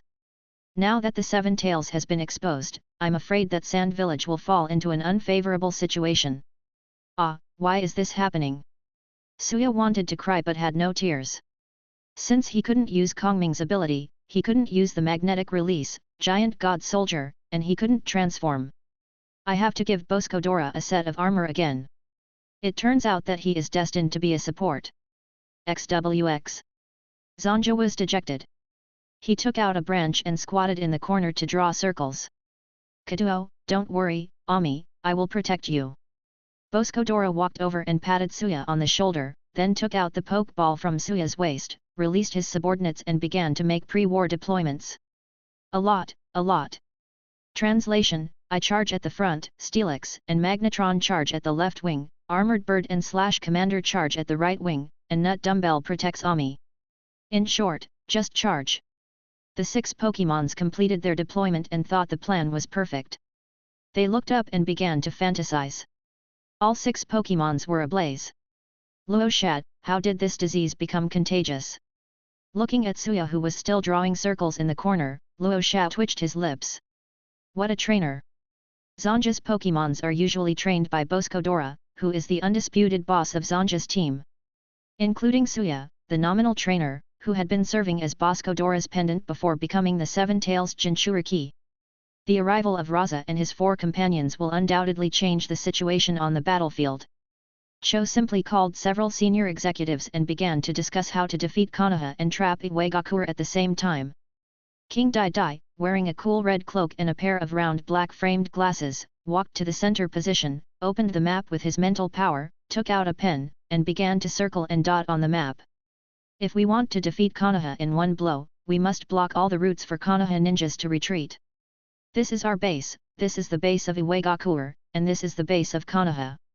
After provoking a war between Iwagakure and Konoha, the voice of the Slow King's mind was transmitted, and from the king's tone, one could clearly feel that everything seemed to be under his control. This kind of confidence is not blind arrogance, but comes from the strong self-confidence brought by his profound foundation and extraordinary strength. That's right, Slow King is the real chief of staff of Sunagakure. The pseudo-chief of staff Cho leisurely picked up the teacup, took a sip, looked at the astonished expressions of Luosha and the other 3 with a half-smile, and raised the corners of his mouth in satisfaction. Jiayu and others were no longer surprised and were taking notes seriously. Lord Dai King, it will be very difficult for us to block these 3 directions with our manpower. If Konoha breaks out in one direction, we won't be able to stop them at all. Jiayu looked like a good student and raised his hand to ask a question. Yes, so this is the key. Konoha has 3 supreme commanders, and there is also a ninja named Senjunawake, who is Tsunade's younger brother, right? This is our chance. The only two Senju members who followed Tsunade to the battlefield are the breakthrough point. The heavy rain poured down from the endless sky. The raindrops were like swords, breaking the silence of the air and piercing the earth fiercely. At the same time, a deep and heart-shaking bell suddenly sounded, like a war drum, announcing the coming of war. The sound echoed in the air, penetrated the rain curtain, and reached every corner of the battlefield. The shouts of killing were deafening, completely drowning out the sound of the pattering rain. In the midst of the wind and rain, faint cries of grief could be heard. The cold rain raged mercilessly across the vast land, trying to wash away the blood and endless filth on the ground, but it was in vain. New blood continued to emerge, dyeing the earth red.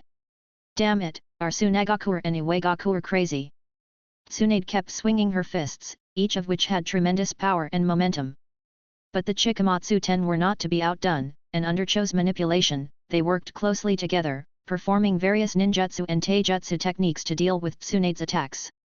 Tsunade walked among the 10 Kinmatsu people, and her fists rained down on them, making dull sounds, and the fight was difficult to determine.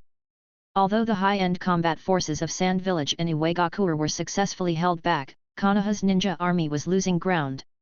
This time, the offensive of Sand Village and Iwagakure was too fierce.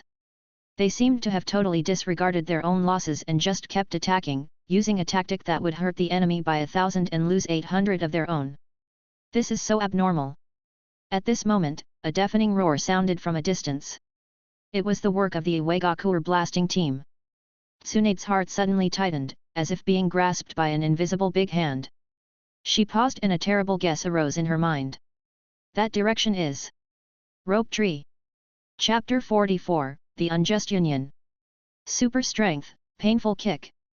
A powerful gust of wind suddenly surged out, shocking nearly 10 people in the crowd and forcing them to retreat hastily. Tsunade hurriedly ran to the place where the explosion occurred, and she was completely panicked. Shenshu, please don't be in any trouble. Cho did not stop Tsunade's actions, but calmly retracted a puppet line and turned around to kill the Konoha ninjas. The direction of the retracted puppet string was exactly the same as the direction where the explosion occurred. At such a long distance, even Cho cannot control the puppet. This is a combination skill of Cho and Slow King. Cho was a puppet master of his generation, and the knowledgeable and servile King Slowpoke naturally also specialized in puppetry. Cho had used the S-level puppetry technique, Shinshin-Saki, to implant the puppet line into the body of a member of the blasting team. After exceeding the control distance, Cho could no longer control the puppet. At this time, Slow King approaches the human puppet and shares his mind with Cho. With Cho in command, Slow King uses telekinesis to operate the puppet strings, realizing remote puppetry. The human puppet operated by King Slowpoke took the initiative to find the thousand-handed rope tree. The puppet pretended to be defeated and kept retreating, leading the battle to a trap. When Senju rope tree steps into the trap, it will explode. Both men were killed in the explosion. The Iwagakure village exchanged a member of the blasting team for the life of Prince Senju, which was a huge profit. I believe that Onoki will be very excited when he hears the news. The kind of excitement that makes him want to cry. After all, the war had been going on for 8 months, and Iwagakure finally had a chance to shine. Tsunade rushed forward, knocking away anyone who was blocking her way, and ran to the explosion site, where she saw Rope Tree's body at a glance. No, this is impossible. Nawake, please open your eyes and look at your sister, please. Tsunade seemed to have lost all her support at this moment. She knelt on the ground, hugging Nawake's body, tears falling like pearls from a broken string, each drop filled with endless grief and reluctance. Her fingers gently slid across Shangshu's cold face, trying to evoke the familiar smile in her memory. However, all she got in response was ruthless coldness and silence. I am the man who will become Hokage. The young man's smile as bright as the sun seemed to still be in front of my eyes, but I could never see it again. Tsunade raised her eyes and saw the necklace hanging on Rope Tree's neck and the broken body. Endless hatred surged into her heart like a tide. Tsunade clenched her teeth, trying hard not to let the tears flow out again, but the crystal tears still slid down her cheeks uncontrollably. She gently wiped away the tears from the corners of her eyes, held the necklace in her hand, picked up the rope tree, and walked towards the Konoha camp with heavy steps. With every step, the pain in her heart deepened. She hugged Shenshu's body tightly, as if this could make him come back to her. Tsunade kept recalling every moment she spent with Nawake, from a babbling baby to a kind-hearted teenager. Approaching the camp and placing the rope tree, Tsunade turned around, the sadness in her eyes completely replaced by hatred. This war will be the starting point for her to avenge Shangshu. Tsunade returned to the battlefield and continued to attack the Iwagakure ninjas like a madman. Kari was unable to take care of himself at this time and could only watch Tsunade slaughter the Iwagakure ninjas. Rope Tree is Orochimaru's apprentice, and Orochimaru is also extremely sad at this time. But Orochimaru is more rational, he can't leave the battlefield, and it is enough for Tsunade to settle Rope Tree. The only thing Orochimaru can do for Rope Tree at this time is to make Iwagakure pay a heavy price. The 5 elite jonin of Kari and Iwagakure struggled to resist Orochimaru's attack, and each of them suffered more and more injuries. As the battle continued, several Iwagakure ninjas realized that Orochimaru was torturing them and didn't want them to die easily. Damn it, what is Sunagakure doing? Why isn't anyone holding Tsunade back? Tsunade has gone crazy killing people in the Iwagakure army, and Korea has gone mad with anxiety. Kari was looking for Cho and found that she was fighting with an elite jonin of Konoha. The elite jonin's name was Kazekage Rasa, and he was also confused at this moment. When did I become so powerful? Even Cho is on par with me? Am I so powerful? Yes, I am so Dior. Ahahaha, I am so ashamed that I have come to this day, Cho. That's it. That's it. The 4th Hokage was as easy as taking something out of a bag. Chu Si Wu Wu Kai was completely overwhelmed, and then was stabbed in the heart by Cho. After finishing another scene, Cho was in a good mood. She pretended to be short of chakra and gasped for breath, then pulled Lien up, and the two of them supported each other and sneaked into the Sand Village army to fish. The hunter who witnessed everything. Actor. Actor. It's really unfair to you not to go to Hollywood. Sunagakure, can you please have some credibility? Obviously, you were the ones who first proposed today's all-out attack. Xiao looked at the situation on the field and almost cried. He was afraid that he would really be ruined this time. Xiao's head was buzzing at this time, and he planned to quickly call back the troops, gather the Iwagakure army and prepare to escape. But he was held back by Orochimaru and was unable to organize the overall situation, and Konoha had no intention of stopping the war. At this point, Iwagakure had to fight and couldn't escape. The Senjo clan is too special for Konoha. Under the leadership of Tsunade, the Konoha ninjas have become bloodthirsty and all attacked the Iwagakure ninjas. The Sand Village ninjas were relieved and slowly withdrew from the battlefield according to the orders from their superiors. As the fight went on, the Konoha ninjas noticed something was wrong. Why are there fewer and fewer Sand Village ninjas? Orochimaru naturally discovered the clue and killed 5 elite jonin of Iwagakure swiftly. His golden vertical pupils stared at Xiao like a poisonous snake. The long tongue licked the corner of his mouth, and a cold voice sounded, "Bakutun Hunter, I will let you go this time. Be good and clean your neck and wait for me."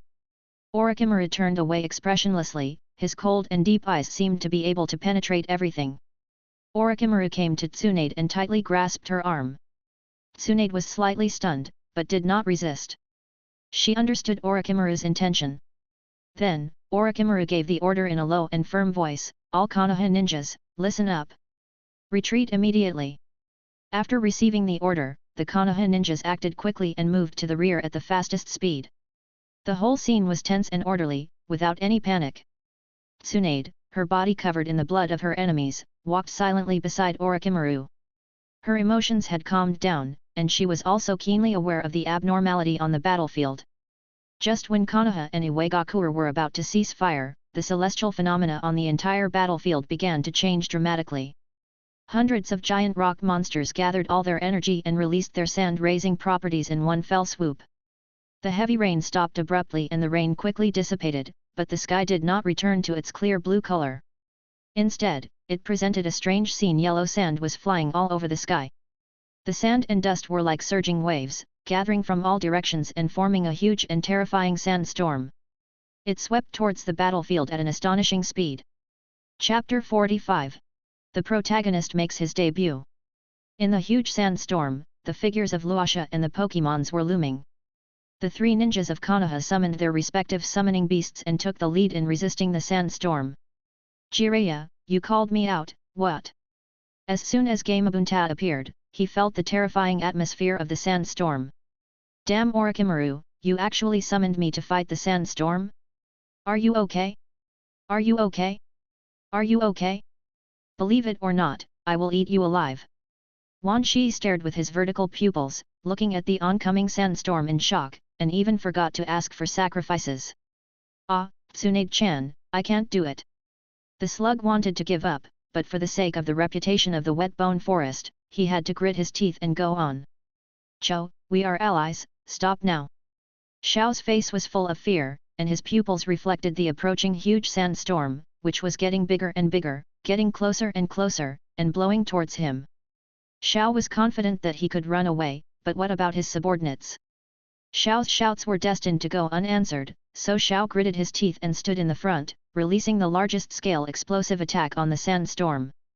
Seeing that the commanders were at the front, the ninjas from Konoha and Iwagakure also released ninjutsu towards the sandstorm, with colorful attacks of fire, water, earth, and lightning flashing. Of course, there were also a very small number of ninjas who escaped, but they were intercepted and killed by Suya, Yekara, and others after they ran far away. Although the sandstorm was a fatal blow launched by hundreds of giant rock monsters working together, it was still difficult to withstand such a fierce and intensive attack. The sandstorm collapsed and disappeared before it arrived. Before everyone could breathe a sigh of relief, Luo Sha's attack came right after. The weapons of the giant god soldier dispersed into shurikens of gold dust, which is the magnetic release, gold dust multiple shurikens. This is a ninjutsu that is far more terrifying than multiple shuriken. At the moment the sandstorm broke, thousands of shurikens flew from afar, and most of the middle and lower ninjas who were unable to react were killed or injured. Screams rang out one after another, and the earth was completely dyed red with blood. The Jonins either avoided or resisted, but many of them were also injured. This move cleared out the small fish and harvested at least 3,000 lives. The number of injured is so large that it is difficult to count. The faces of the three ninjas of Kari and Konoha were completely gloomy. What did the Sand Village want to do? Were they going to declare war on Konoha and Iwagakure at the same time? Sunagakure quickly told them the answer. A huge, irregularly shaped rock wall suddenly emerged from the ground and grew rapidly, surrounding the east and west of the battlefield. This was a rock wall created by the Pokémon of Sand Village. Looking down from a high altitude, you can see two narrow lines appearing on both sides of the vast battlefield. Rumble Rock and the three gophers poked their heads out from underground and stood in front of the rock wall. The south of the battlefield was the base of the Sand Village ninja. Cho led the ninja army to block this place. In the north, the fighting has already started. Luo Sha's giant god soldier stood in the north. The attacks of the ninjas did not cause any ripples on Luo Sha, while Luo Sha swung the giant gold hammer like playing whack-a-mole, becoming more and more excited as he fought. Shakira shuttled through the battlefield like a bullet, silver metal headshot, gold metal headshot. The Metagross swung its fists to hit the ninja, and Huhu lay on the Metagross to buff it and deal some damage at the same time. The two werewolves cooperated well and shuttled across the battlefield. The dragon-headed hamster's claws kept digging out its heart and lungs. And Jengar, wearing Rose's sunglasses, hid in the shadows and sipped the juice. He, special effects blockbuster, so addictive. If this scene could be spread to the ninja world, it would definitely attract a lot of people to watch. At this time, Jengar came up with the idea of making a movie. Geruru's Pokémon also fits in with the Sandstorm team, surrounding Luosha and fighting together. As for Zanja's spirit, Bosk Oder put on his armor and rushed in first, and no one knew where he was going. Zanja bid farewell in tears, his eyes full of envy. Nut Dumbbell stayed by Zanja's side. Yakang rode on Charizard and performed Scorch Release in the sky. Charizard flew and spit fire, and two rays kept sweeping downwards. Jiraiya acted decisively and immediately found Raza to stop him from slaughtering the Konoha ninjas. Cho controlled the Chikamatsu Ten to surround Tsunade, while the Hippo King held back Orochimaru. Jiao and Lien led the Steelix troops to tie down the demolition teams of Kari and Iwagakure. The Konoha ninjas and Iwagakure ninjas, who were fighting for their lives just now, are now working together to fight against the Sand Village. It is obvious that the Sand Village is here to annihilate them completely. In the face of the overall situation, all hatred is temporarily put aside. The war broke out again and smoke filled the entire battlefield. The sandstorm continued, and the Konoha and Iwagakure armies chose to work together to advance northward. The south is the Sand Village army, and the losses will be the greatest if they break out to the south. The east and west were blocked by high rock walls. The ninja armies of the two villages were too large in number and many were injured. There was not enough time to break through the walls and evacuate. Only the north, where the giant has been held back by Jiraiya, is the best direction for them to retreat. The ninjas had a high level of combat awareness and immediately rushed to the north under the leadership of several elite jonin. Bosco looked at the army charging at him with a satisfied look on his face. Yes, that's it. I'll let you have a taste of my Italian cannon. Just as the ninjas from the two villages retreated to the north and were about to cross Rasa, a dragon roar was heard from the sky. Rayquaza has not appeared on the battlefield because he was hiding in the clouds to activate buffs, Sage Mode plus Mega Evolution plus 6 Dragon Dances. With the simultaneous use of Sage Mode and Mega Evolution, the 10-meter-long Rayquaza grew to 15 meters, completely turning into the appearance of the blue dragon in mythology and legend. Several huge beams of light emitting a chilling green light descended from the sky. These beams were like the light of judgment from heaven, descending with the force of thunder. The ninjas covered by the blue beams didn't even have time to scream before they were reduced to ashes in an instant. As the light beams gradually dissipated, only bottomless pits remained. Not even a trace of meat or debris could be found in the pits. Everything was wiped out by this terrifying force. Rayquaza descended from the sky and blocked the front of the ninja army. The dragon's tail swept across, and energy balls continued to condense in its mouth, with dragon waves coming one after another. This is a one-sided massacre. The faces of Kari and the three ninjas of Konoha were as black as the bottom of a pot. Jiraiya was closest to Rayquaza at the moment, but was restrained by the god soldier and unable to go to the rescue. It has only been 3 minutes since the sandstorm appeared, and Konoha and Iwagakure have suffered heavy losses. Rayquaza is still wreaking havoc on the ninja army, and several people die at its hands every second. This all indicates that Konoha and Iwagakure's breakout to the north has also failed. After fighting with Jiraiya for 5 minutes, Rasa felt that there was little chakra left in his body and the giant god soldier could no longer hold on. Luo Shan now only has 1.2 card of chakra, and 5 minutes is already the limit. The giant god soldier slowly dissipated, and Gardwar immediately used instant teleportation to send Rosa to Rayquaza. Jengar, who was watching happily, felt dizzy and broke away from the shadow, exposing himself to the air. Gee! Why is Luo Shan missing? Wait a minute! Jengar immediately dived into the nearest shadow and began to move towards Rasa. Chapter 46, One Battle to Become Famous. Seeing Luo Shan coming, Rayquaza spit out a dragon wave and immediately flew into the sky. As soon as the two major obstacles on the northern battlefield disappeared, the Konoha and Iwagakure ninjas immediately evacuated from the battlefield. Jiraiya watched Rasa and Rayquaza disappear before his eyes, then turned and ran south to support Tsunade. At this time, Rayquaza flew into the sky and launched the delta airflow, and the sandstorm weather on the entire battlefield came to an abrupt end. But the sand flying in the air did not fall down, but slowly rose into the air. Not only the sand in the air, but also the sand on the ground. A strange scene happened, and all the sand was flying and gathering into the air. Just like the gods awakening in the desert, countless golden grains of sand seemed to be given life, gathering into vast torrents of sand, rushing straight into the sky, as if to dye the entire sky golden. This spectacular scene was like a dynamic painting, but the ninjas present did not feel it was beautiful, but panic. This is the ninjutsu that Rasa has been developing ever since he gained the power of Tokiwa. This move is driven by the power of Tokiwa and assisted by magnetic chakra. The principle is very similar to the fairy technique. Luo Shan named it, Cycle of Heaven and Earth, Endless Sandstorm, Sand Gold Prison, and Great Burial Technique. Luo Shan stood on Rayquaza, opened his eyes, opened his hands, and slowly pressed down. As Luo Shan moved, the sand that was originally gathering upwards seemed to be restrained by an invisible force and instantly stopped in mid-air. Afterwards, countless golden grains of sand, as if pulled by some irresistible force, fell rapidly, as if the sky was falling and the earth was collapsing, with the power to destroy everything. All Konoha ninjas and Iwagakure ninjas retreating to the north are within the attack range. Jiraiya, who went to support Tsunade, turned around and saw this horrible scene.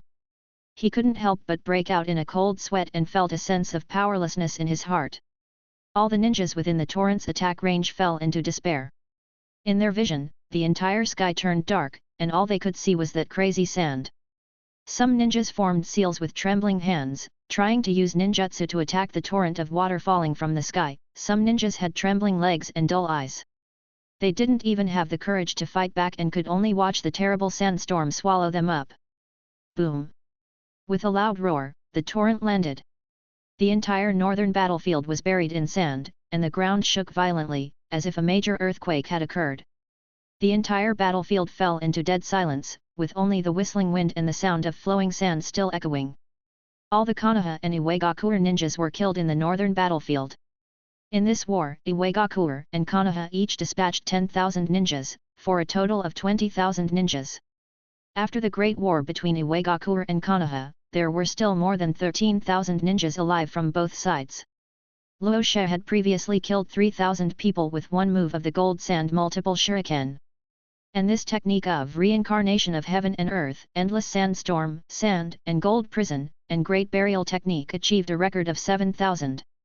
Because most ninjas were evacuating to the north, Luo Xia had the advantage of time, place, and people to achieve such an effect. Luo Xia looked at the results of the battle with satisfaction, then his eyes went dark and he fell on Rayquaza. Not only was his chakra running out, but his Tokiwa power was also exhausted, including his physical and mental strength. There was really not a drop of Rosa left. Rayquaza panicked and immediately flew back to the Sand Village camp to find medical ninja and a doctor. This battle announced the end of the war in the Rain Country battlefield, and Konoha and Iwagakure were defeated. The battle situation in the Rain Country spread throughout the ninja world in 3 days, and Raza's name became known to the world. Konoha and Iwagakure gave Raza the terrifying titles of the Butcher of 10,000 People and the Devil of Sand Village, while Sand Village gave Raza the title of Lord of the Sandstorm. Shagu was in a very good mood as he saw Luo Xia's fame spread far and wide. As a result, Konoha and Iwagakure are taking the lead in blackening their own son. How can we tolerate this? Not only did Shagu put enormous pressure on the Sand Village's Ministry of Foreign Affairs, he also personally took the stage and spoke passionately on the microphone, angrily scolding the two old villains, Oniki and Sarutobi Hiruzen. The Konoha Ministry of Foreign Affairs and the Iwagakure Ministry of Foreign Affairs were already under a lot of pressure, and now the pressure is even greater. Iwagakure Village, Iwagakure Building. Onoki sat weakly in the chair, looking at the letter from the Rain Country with a look of disbelief on his face. Ha ha ha, ha ha ha ha, 10 years old, 10 years old, why wasn't this kid born in my Iwagakure village? The heavens are so unfair, so unfair. An almost insane voice sounded, and Oniki laughed until tears began to fall. This pillar of the Iwagakure village has always worked hard for the prosperity of the village. He regards Konoha as his goal and leads the Iwagakure village to become strong and on par with the Kumagakure village. However, fate was so cruel that he never expected that he would suffer such a big defeat at the hands of the Sand Village this time. Onoki knew that Raza had not yet reached his peak. He was the second god of the ninja world, just like Hashirama Senju back then. But he was powerless to stop Luo Xia's rise. He had already anticipated the future and could only watch as Sunagakure replaced Konoha. Konoha Village, Hokage Building. Sarutobi Hiruzen stood in front of the window, looking into the distance, his brows furrowed, and he smoked his pipe with a melancholy look. A thin layer of smoke slowly diffused in the air, as chaotic and complicated as his thoughts. 10 minutes later, Sarutobi Hiruzen gently put down the pipe in his hand. He turned around, and his expression had returned to calm and firmness. The teacher handed Konoha over to me, I must protect Konoha's foundation. The ninja world was in turmoil, and Raza became famous throughout the world and was recognized as a cage-level strongman. The 10-year-old cage-level warrior, the Lord of the Sandstorm, Luo Xia. Another person who became famous along with Raza is the Sky Dragon, Rayquaza. Rayquaza is listed as a cage-level summoning beast along with Salamander and Tsurumakai. Although now both the man and the dragon have the combat power of a shadow for 5 minutes, others don't know this. People only look at the results. The reputation of this man and one dragon is no less than that of the 5 cage. After the Rain Country War ended, the big ninja villages held meetings and discussions constantly, while the small ninja villages kept aloof from the matter. Little ninja village, I can't win anyway, so what does it matter to me who is the boss? Just lie down and do nothing. The headquarters of Sand Village in the Land of Rain. Luo Sha slowly opened his eyes, his sight gradually focused on the familiar ceiling, and his consciousness began to gradually become clear. Ah, Luo Sha-kun, you finally woke up. I was so worried about you. I thought I was going to be a widow. Wo you view. Carula, who had been guarding Luosha's bedside, cried with joy when she saw Luosha wake up. Karura, is there anything to eat? Luo Sha asked softly, feeling hungry. Yes, I'll get it right away. Karu immediately stood up from the bed and walked to the kitchen in a hurry but steady manner. There was hot porridge, which she had prepared in advance so that Luo Sha could replenish his energy immediately after waking up. Jiaoluo moved quickly and returned to the bedside. She scooped a spoonful of porridge and handed it to Luosha's mouth, with a gentle smile on her face, as if all the worries and fatigue disappeared at this moment. In the past half-month, she has cooked porridge hundreds of times. When the porridge got cold, she would give it to Zhongmai and cook a new pot. Now this pot was finally put to use. Zanja, I almost vomited. Chapter 47. Nagato. How long have I been unconscious? Luo Sha asked while drinking porridge. Luo Sha-kun, you have been in a coma for 15 days. So long? What's the situation now? Has Grand Macho invaded the Fire Nation's territory? No, after the wars in the other two battlefields also stopped temporarily. At the suggestion of Iwagakure, the 5 major ninja villages started the 5-cage talks. 5-cage summit. Luo Sha was stunned. This was not in the original work. Yes, Iwagakure suffered heavy losses and may not want to participate in the war. Kumagakure, Kirigakure and Konoha have all agreed to start the 5-cage talks. The 5-cage summit has already begun in the Land of Iron 3 days ago, but we are the victorious party, so don't worry, Rasa-kun. It all depends on what price Konoha and Iwagakure will have to pay this time. It has been 25 days since he left the village. Before leaving, Luo Sha replenished 1 month's worth of goods for the Pokémon shop. He must return to the Sand Village within 5 days, otherwise he will lose millions of taels every day. I'll talk about the lottery after I get back to the village to get the money. I'll have to leave Xiao Ai offline for a few more chapters. But there is one thing that can be done in these 5 days. Nagato. After drinking the porridge, Luo Sha immediately ran to the central military camp, but Cho was not there. Only King Dede was reviewing official business. Where is Grand Macho? Cho went to Poyang Lake to fish. You can find her if you walk 10 miles northwest. Dede Wang looked at Luo Sha with despair and continued to review official documents. Forget it. It's the same if I look for you. Mobilize the ninja to help me keep an eye out for a child, a boy with red hair, named Nagato. If you find him, don't make it known. Just let me know. Okay, I'll keep someone on the lookout. This matter is very urgent, and we must have results within 2 days. Luo Sha reminded seriously. I know you are in a hurry, but don't be in a hurry. The ninjas were still very efficient, and red hair was so rare that Rasa received Nagato's information 2 days later. Luo Sha and his team members set off immediately. Luo Sha felt itchy when he thought of Nagato, when he was still a little kid. He really wanted to take him home. There are risks in abducting Nagato. Uchiha Madara is just having tubes inserted into his body now, but he is not dead. What if Madara-sama really goes crazy and pulls out the tube to come fight me? I should be able to defeat Madara without the Rinnegan, right? Rasa, who is well versed in the art of hiding, decides to play it safe and has to reluctantly leave Nagato in the Land of Rain. However, Luo Sha will not be able to feel at ease until Nagato is transformed into Luo's shape. Is this the place? Zhongmi asked in confusion as he looked at the wilderness around him. If the intelligence is correct, it should be nearby. Luo Sha formed seals with his hands, his eyes glowed with golden light, and he activated the Eye of Sand. As the sensing range expanded, Luo Sha discovered a hidden cave not far away. When I entered the cave, I saw the 3 little ones as expected.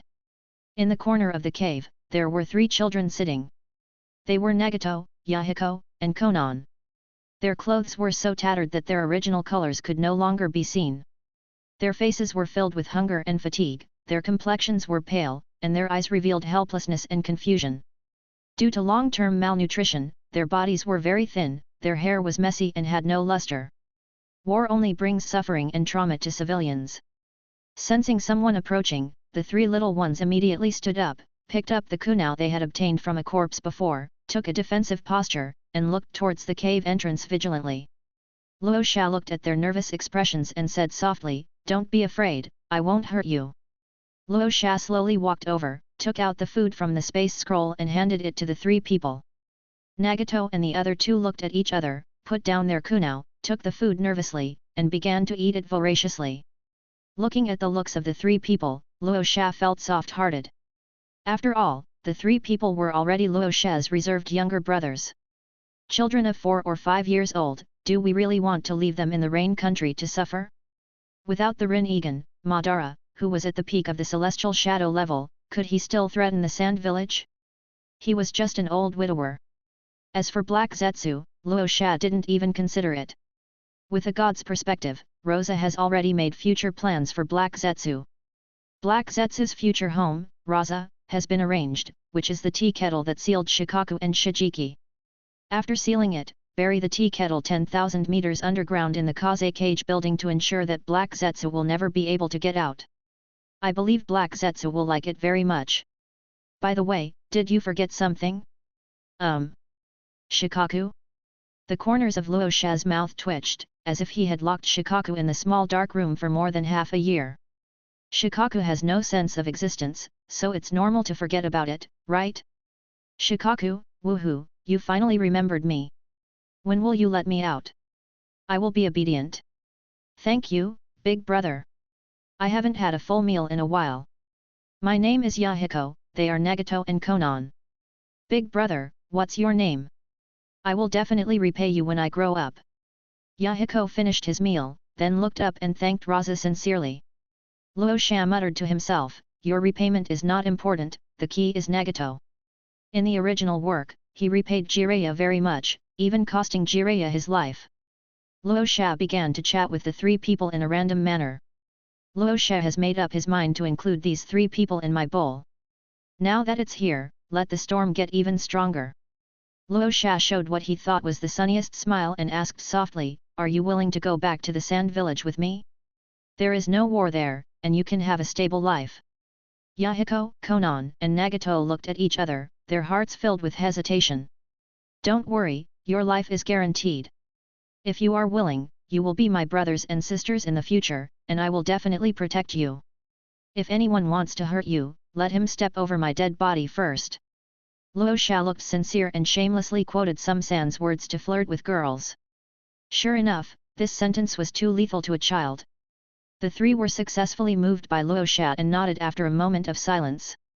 Luo Sha happily walked forward and touched the three men's heads, and the three men did not resist. It's really good. I'd better raise it to be plump and white. Luo Sha carried the three people one by one onto Rayquaza's back, and the group of 7 returned to the sand village. The 3 little ones were extremely excited about riding a dragon for the first time and quickly integrated into the team. Luo Sha, little brother +1+1+1.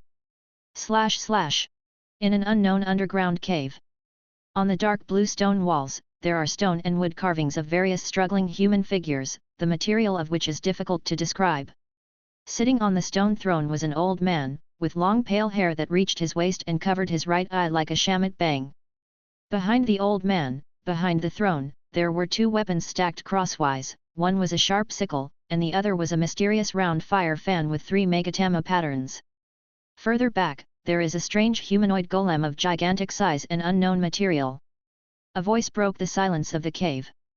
Oh no, Lord Madara, Nagato has been captured by Rasa. Black Zetsu hurriedly emerged from underground and woke up the sleeping Madara.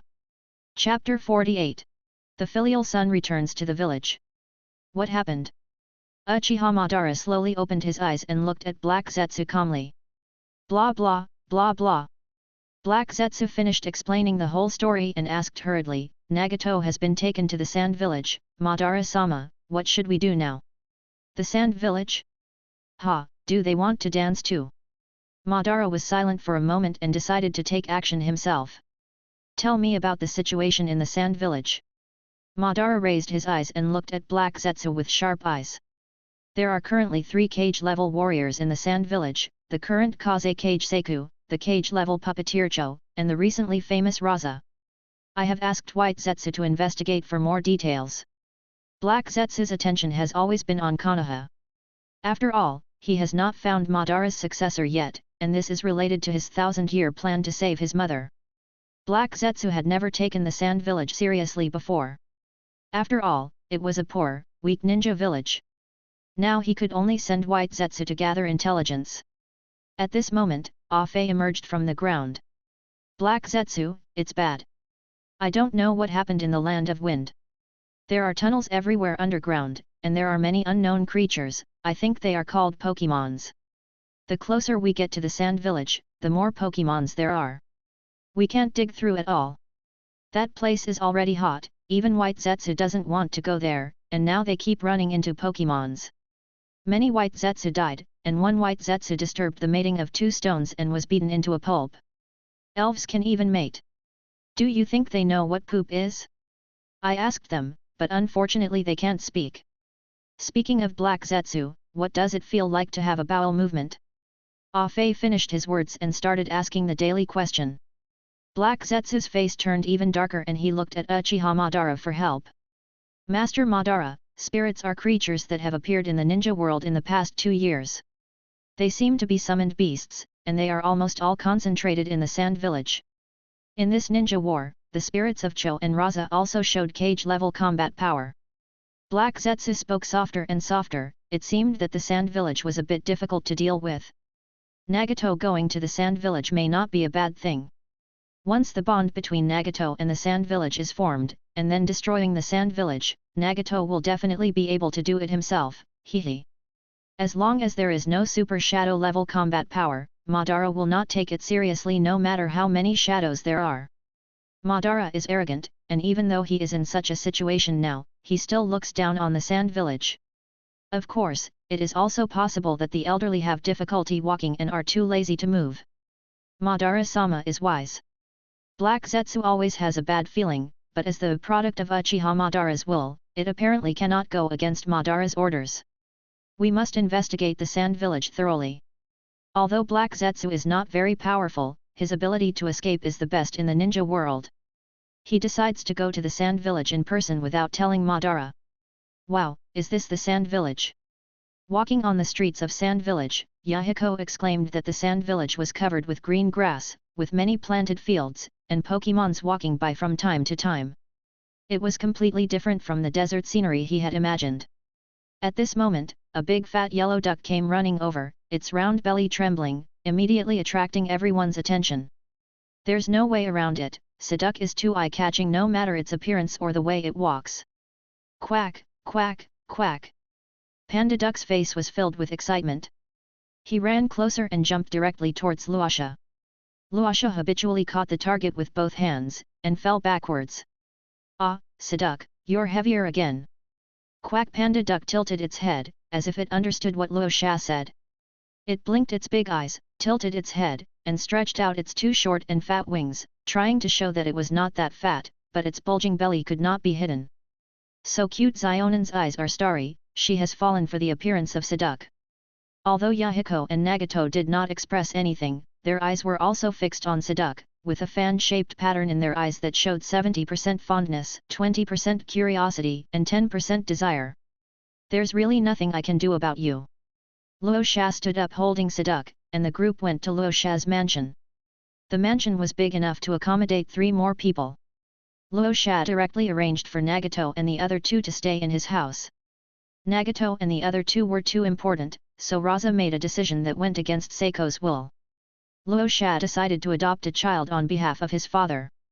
After all, Shagu was a bachelor, and he would be very happy if he had a few more children to take care of him in his old age. Jiaoyuo's inner envy, I want to live here too, why can't children get married? Luosha and I are obviously in love with each other. Looking at Karura who was in love again, Yakang was speechless. After spending a long time with Karura, Yakang can almost guess what Karura is thinking. It's not that Yakang is so smart, but Karura's IQ is 250 when she is in love. Zone Mi was also feeling jealous at this time. Was his position as the number one younger brother going to be lost? It was obviously me who came first. Yakang turned around and saw that Suya had the same expression as Karura. No, Zanja, what's wrong with you? Yakang's face was devastated, as if she had discovered a big secret. Is it true that you spend so much money at the age of 10? Luo Xia was unaware of this and was still immersed in the joy of gaining 3 more younger brothers. Let me count: Shira, Sasori, Yoshimaru, Maki, Fu, Sarah, Kakuzu, Nagato, Yahiko, Konan. The future Sand Village group already has 14 members. After settling the 3 little ones and leaving Seduk to their care, Luo Xia went to the Pokémon shop to withdraw money. Uncle Roger, how's business lately? Roger is now Luoxia's agent. Kakuzu and Qianduo send all their income and bills to Roger, who then passes them on to Luoxia. Roger has successfully developed the Rokutan calling technique, and is a physical ninja with elite Jonin strength. He is currently a genin of the Sand Village. According to Shago's hiding plan, Roger will become a genin for 10,000 years as expected. According to Luo Xia's evil taste, Shiro will inherit his father's career and become the second generation of 10,000-year-old genin in the future. It's all here, you can do the logarithm. Uncle Roger took out the box and handed it to Luo Xia. Thanks, Uncle Roger. Please let Zi Luo come to my house more often. The boy is only 6 years old, but he stays at the training ground every day. He is really working too hard. If I didn't have Xiao Ai, I might not be able to sit firmly on the top position in the Sand Village. Xiao Ai, it's time for you to come on stage. Little love. I am here. Recharge. Ding, congratulations to the host for obtaining 960 million Pokémon coins. The current balance is 1000 million Pokémon coins. Luo Xia returned home and recharged all the money he had saved in the year, and watched with satisfaction as the balance increased rapidly. 10 months later, the monthly income was almost 10 million, for a total of 1 billion taels. If he draws another 6 times, he will get the second red one, so Luo Xia starts drawing directly. Monopoly non-African Luoxia just clicks 10 times in a row, and clicks 6,000 times first. Host, slow down, puff, sizzle, sizzle, sizzle, sizzle.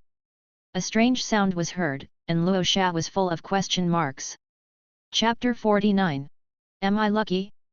It's quite interesting to listen to this strange sound of electricity. Luo Xia did not stop and started pressing rhythmically until the balance dropped to 460 million. Looking at the balls of light filling the sky in front of him, Luo Xia simply collected all the white, green and blue.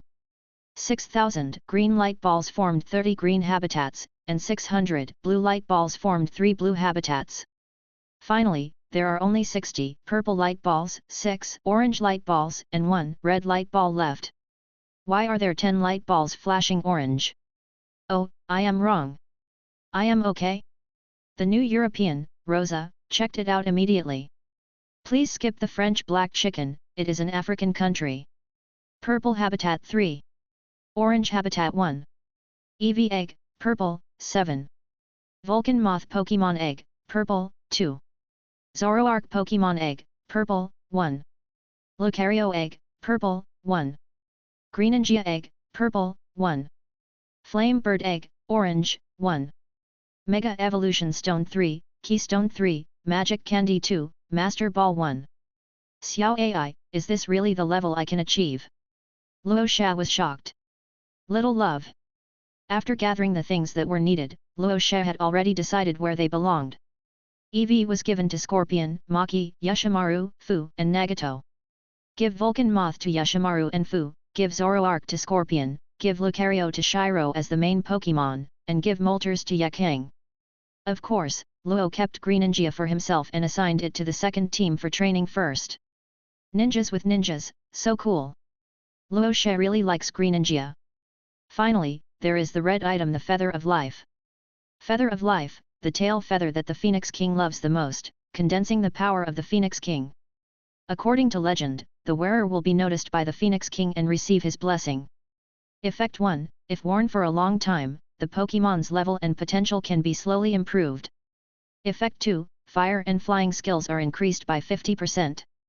Effect 3, can revive lives that died within a day, but the feathers will be destroyed after resurrection. This thing seems to be only wearable by Rayquaza. Among Luoxia's Pokémon team, only Rayquaza has the flying attribute. The world of Pokémon. Great! My tail feathers have finally grown back. Lugia looked at his tail happily. This was his favorite tail feather, which finally grew out after a year. Now he could go out and meet people. I rejected the invitation from the Phoenix King before. I have to go find it quickly. After staying at home for a year, Lugia decided to go meet his old friend Ho-Oh. Lugia arrived at the Ho-Oh residence and looked at the gate made of sacred fire in surprise. Ho-Oh, it's me, Lugia. Open the door quickly, why did you lock it? Lugia started knocking on the door, but he didn't know that Ho-Oh was terrified at this time and cursed it 100 times in his heart.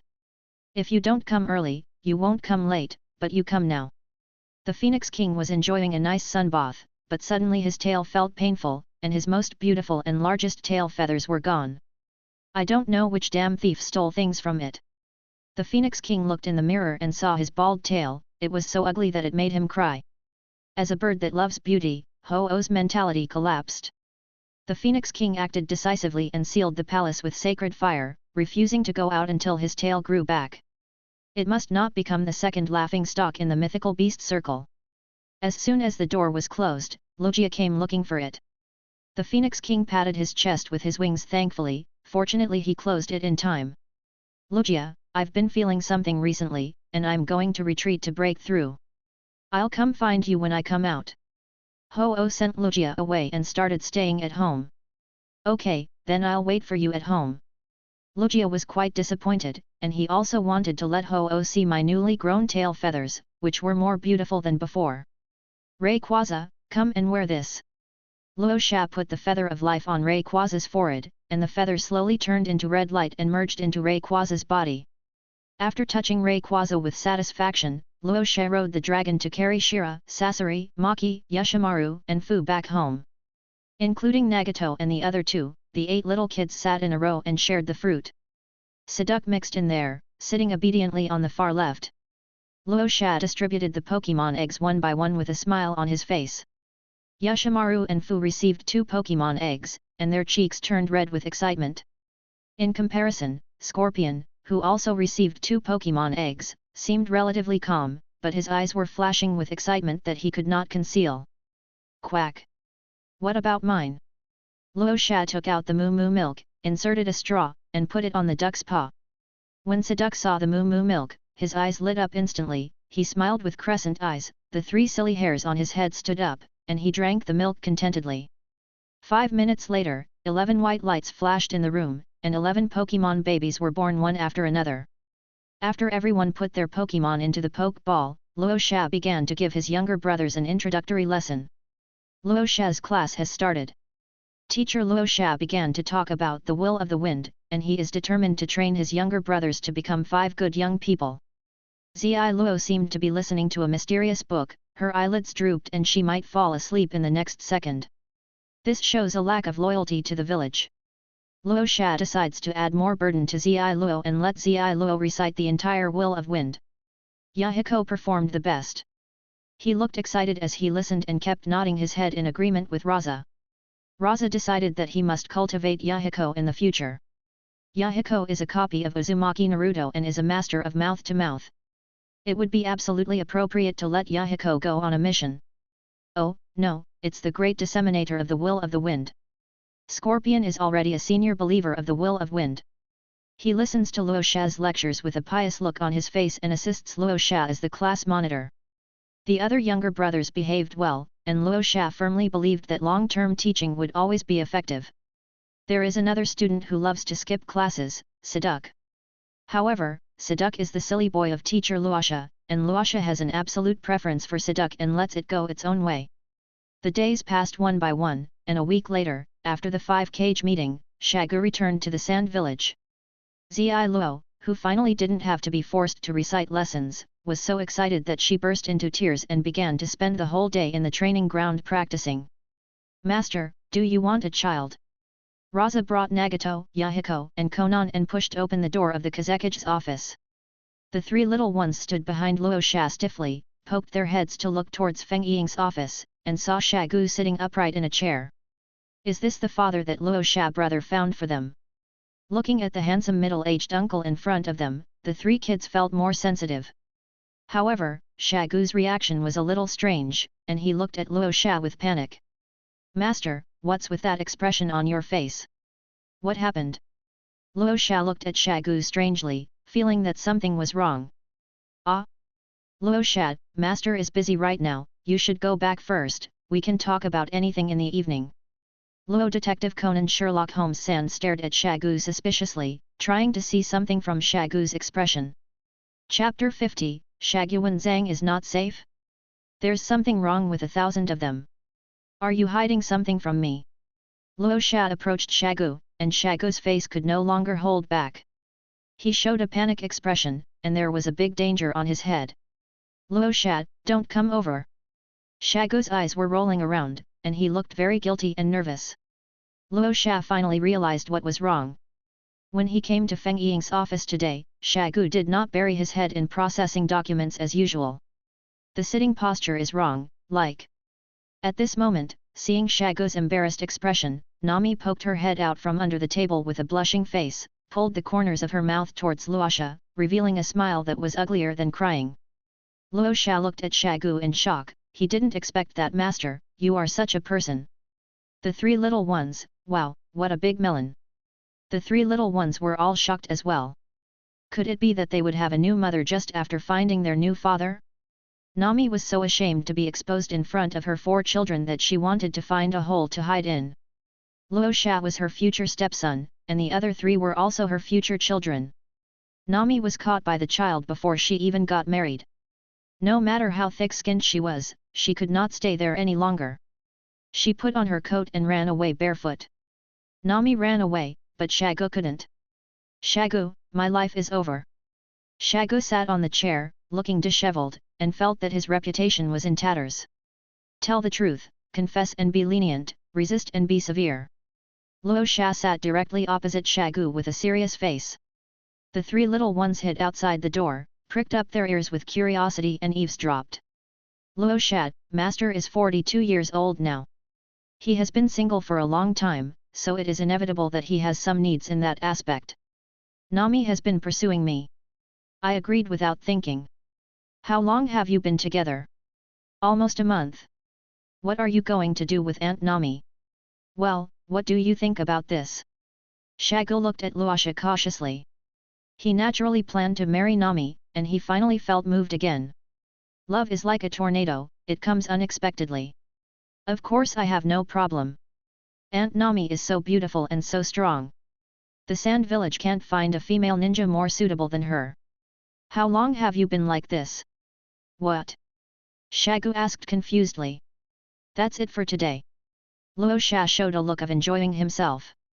Well, the Spirit Club is not very busy, so I thought of giving Nami more responsibilities and letting her be the secretary of the Kazekage, and then we accidentally developed feelings for each other. Shagu hurriedly picked up the teacup and took a sip to hide the expression on his face. Oh, office play? Master, do you like this? Where did you learn all this? Shagu looked up at Luo Sha, his forehead full of black lines, and his tone was quite stern. Which bastard taught his son such bad things? He is only 10 years old. Well, I like reading books, and I accidentally saw it in a book.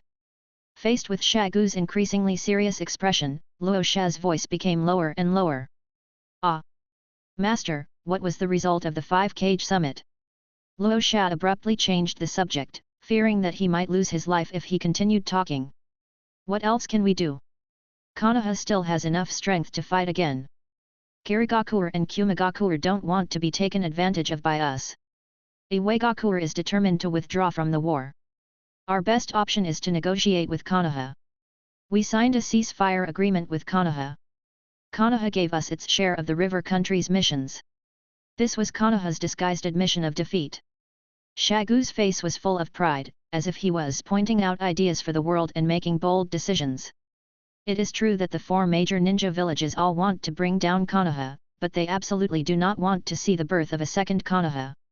The fact that Sand Village wiped out tens of thousands of Konoha and Iwagakure ninjas in one fell swoop was enough to frighten all the major ninja villages. If the Sand Village is allowed to invade the land of the Fire Country again, the Sand Village may become more terrifying than Konoha in the future. Kirigakure and Kumagakure had stopped attacking Konoha because of this concern, so that Konoha could focus on containing Sunagakure, and it would be best if both sides could suffer losses. If Sand Village wants to fight, they will face the complete form of Konoha. The three ninjas of Konoha, Danzo, Heitake Sakumo, Uzumaki Mito, Sarutobi Hiruzen, 7 cage-level strongmen. The foundation of Sunagakure is too poor. After more than 3 years of rapid development, its overall strength is still not as good as Konoha. The real cage-level strongmen in Sunagakure include Seigo, Cho, and Bunfuku, as well as the two Pokémons Steelix and Slowking. Rasa, Suya, Rayquaza, and others are all able to briefly reach the level of cage combat power, but they are bound to be defeated in a battle against a cage-level powerhouse. Those above the level of cage in Sand Village are not as good as those above the level of cage, and those below the level of cage are even worse than those below the level of cage. In addition, the other three ninja villages are eyeing them covetously, especially Iwagakure and Sunagakure, which have just formed a big feud and will definitely add insult to injury for Sunagakure. Therefore, at the 5-Cage Summit, Sand Village agreed to peace talks. But Konoha did not admit defeat.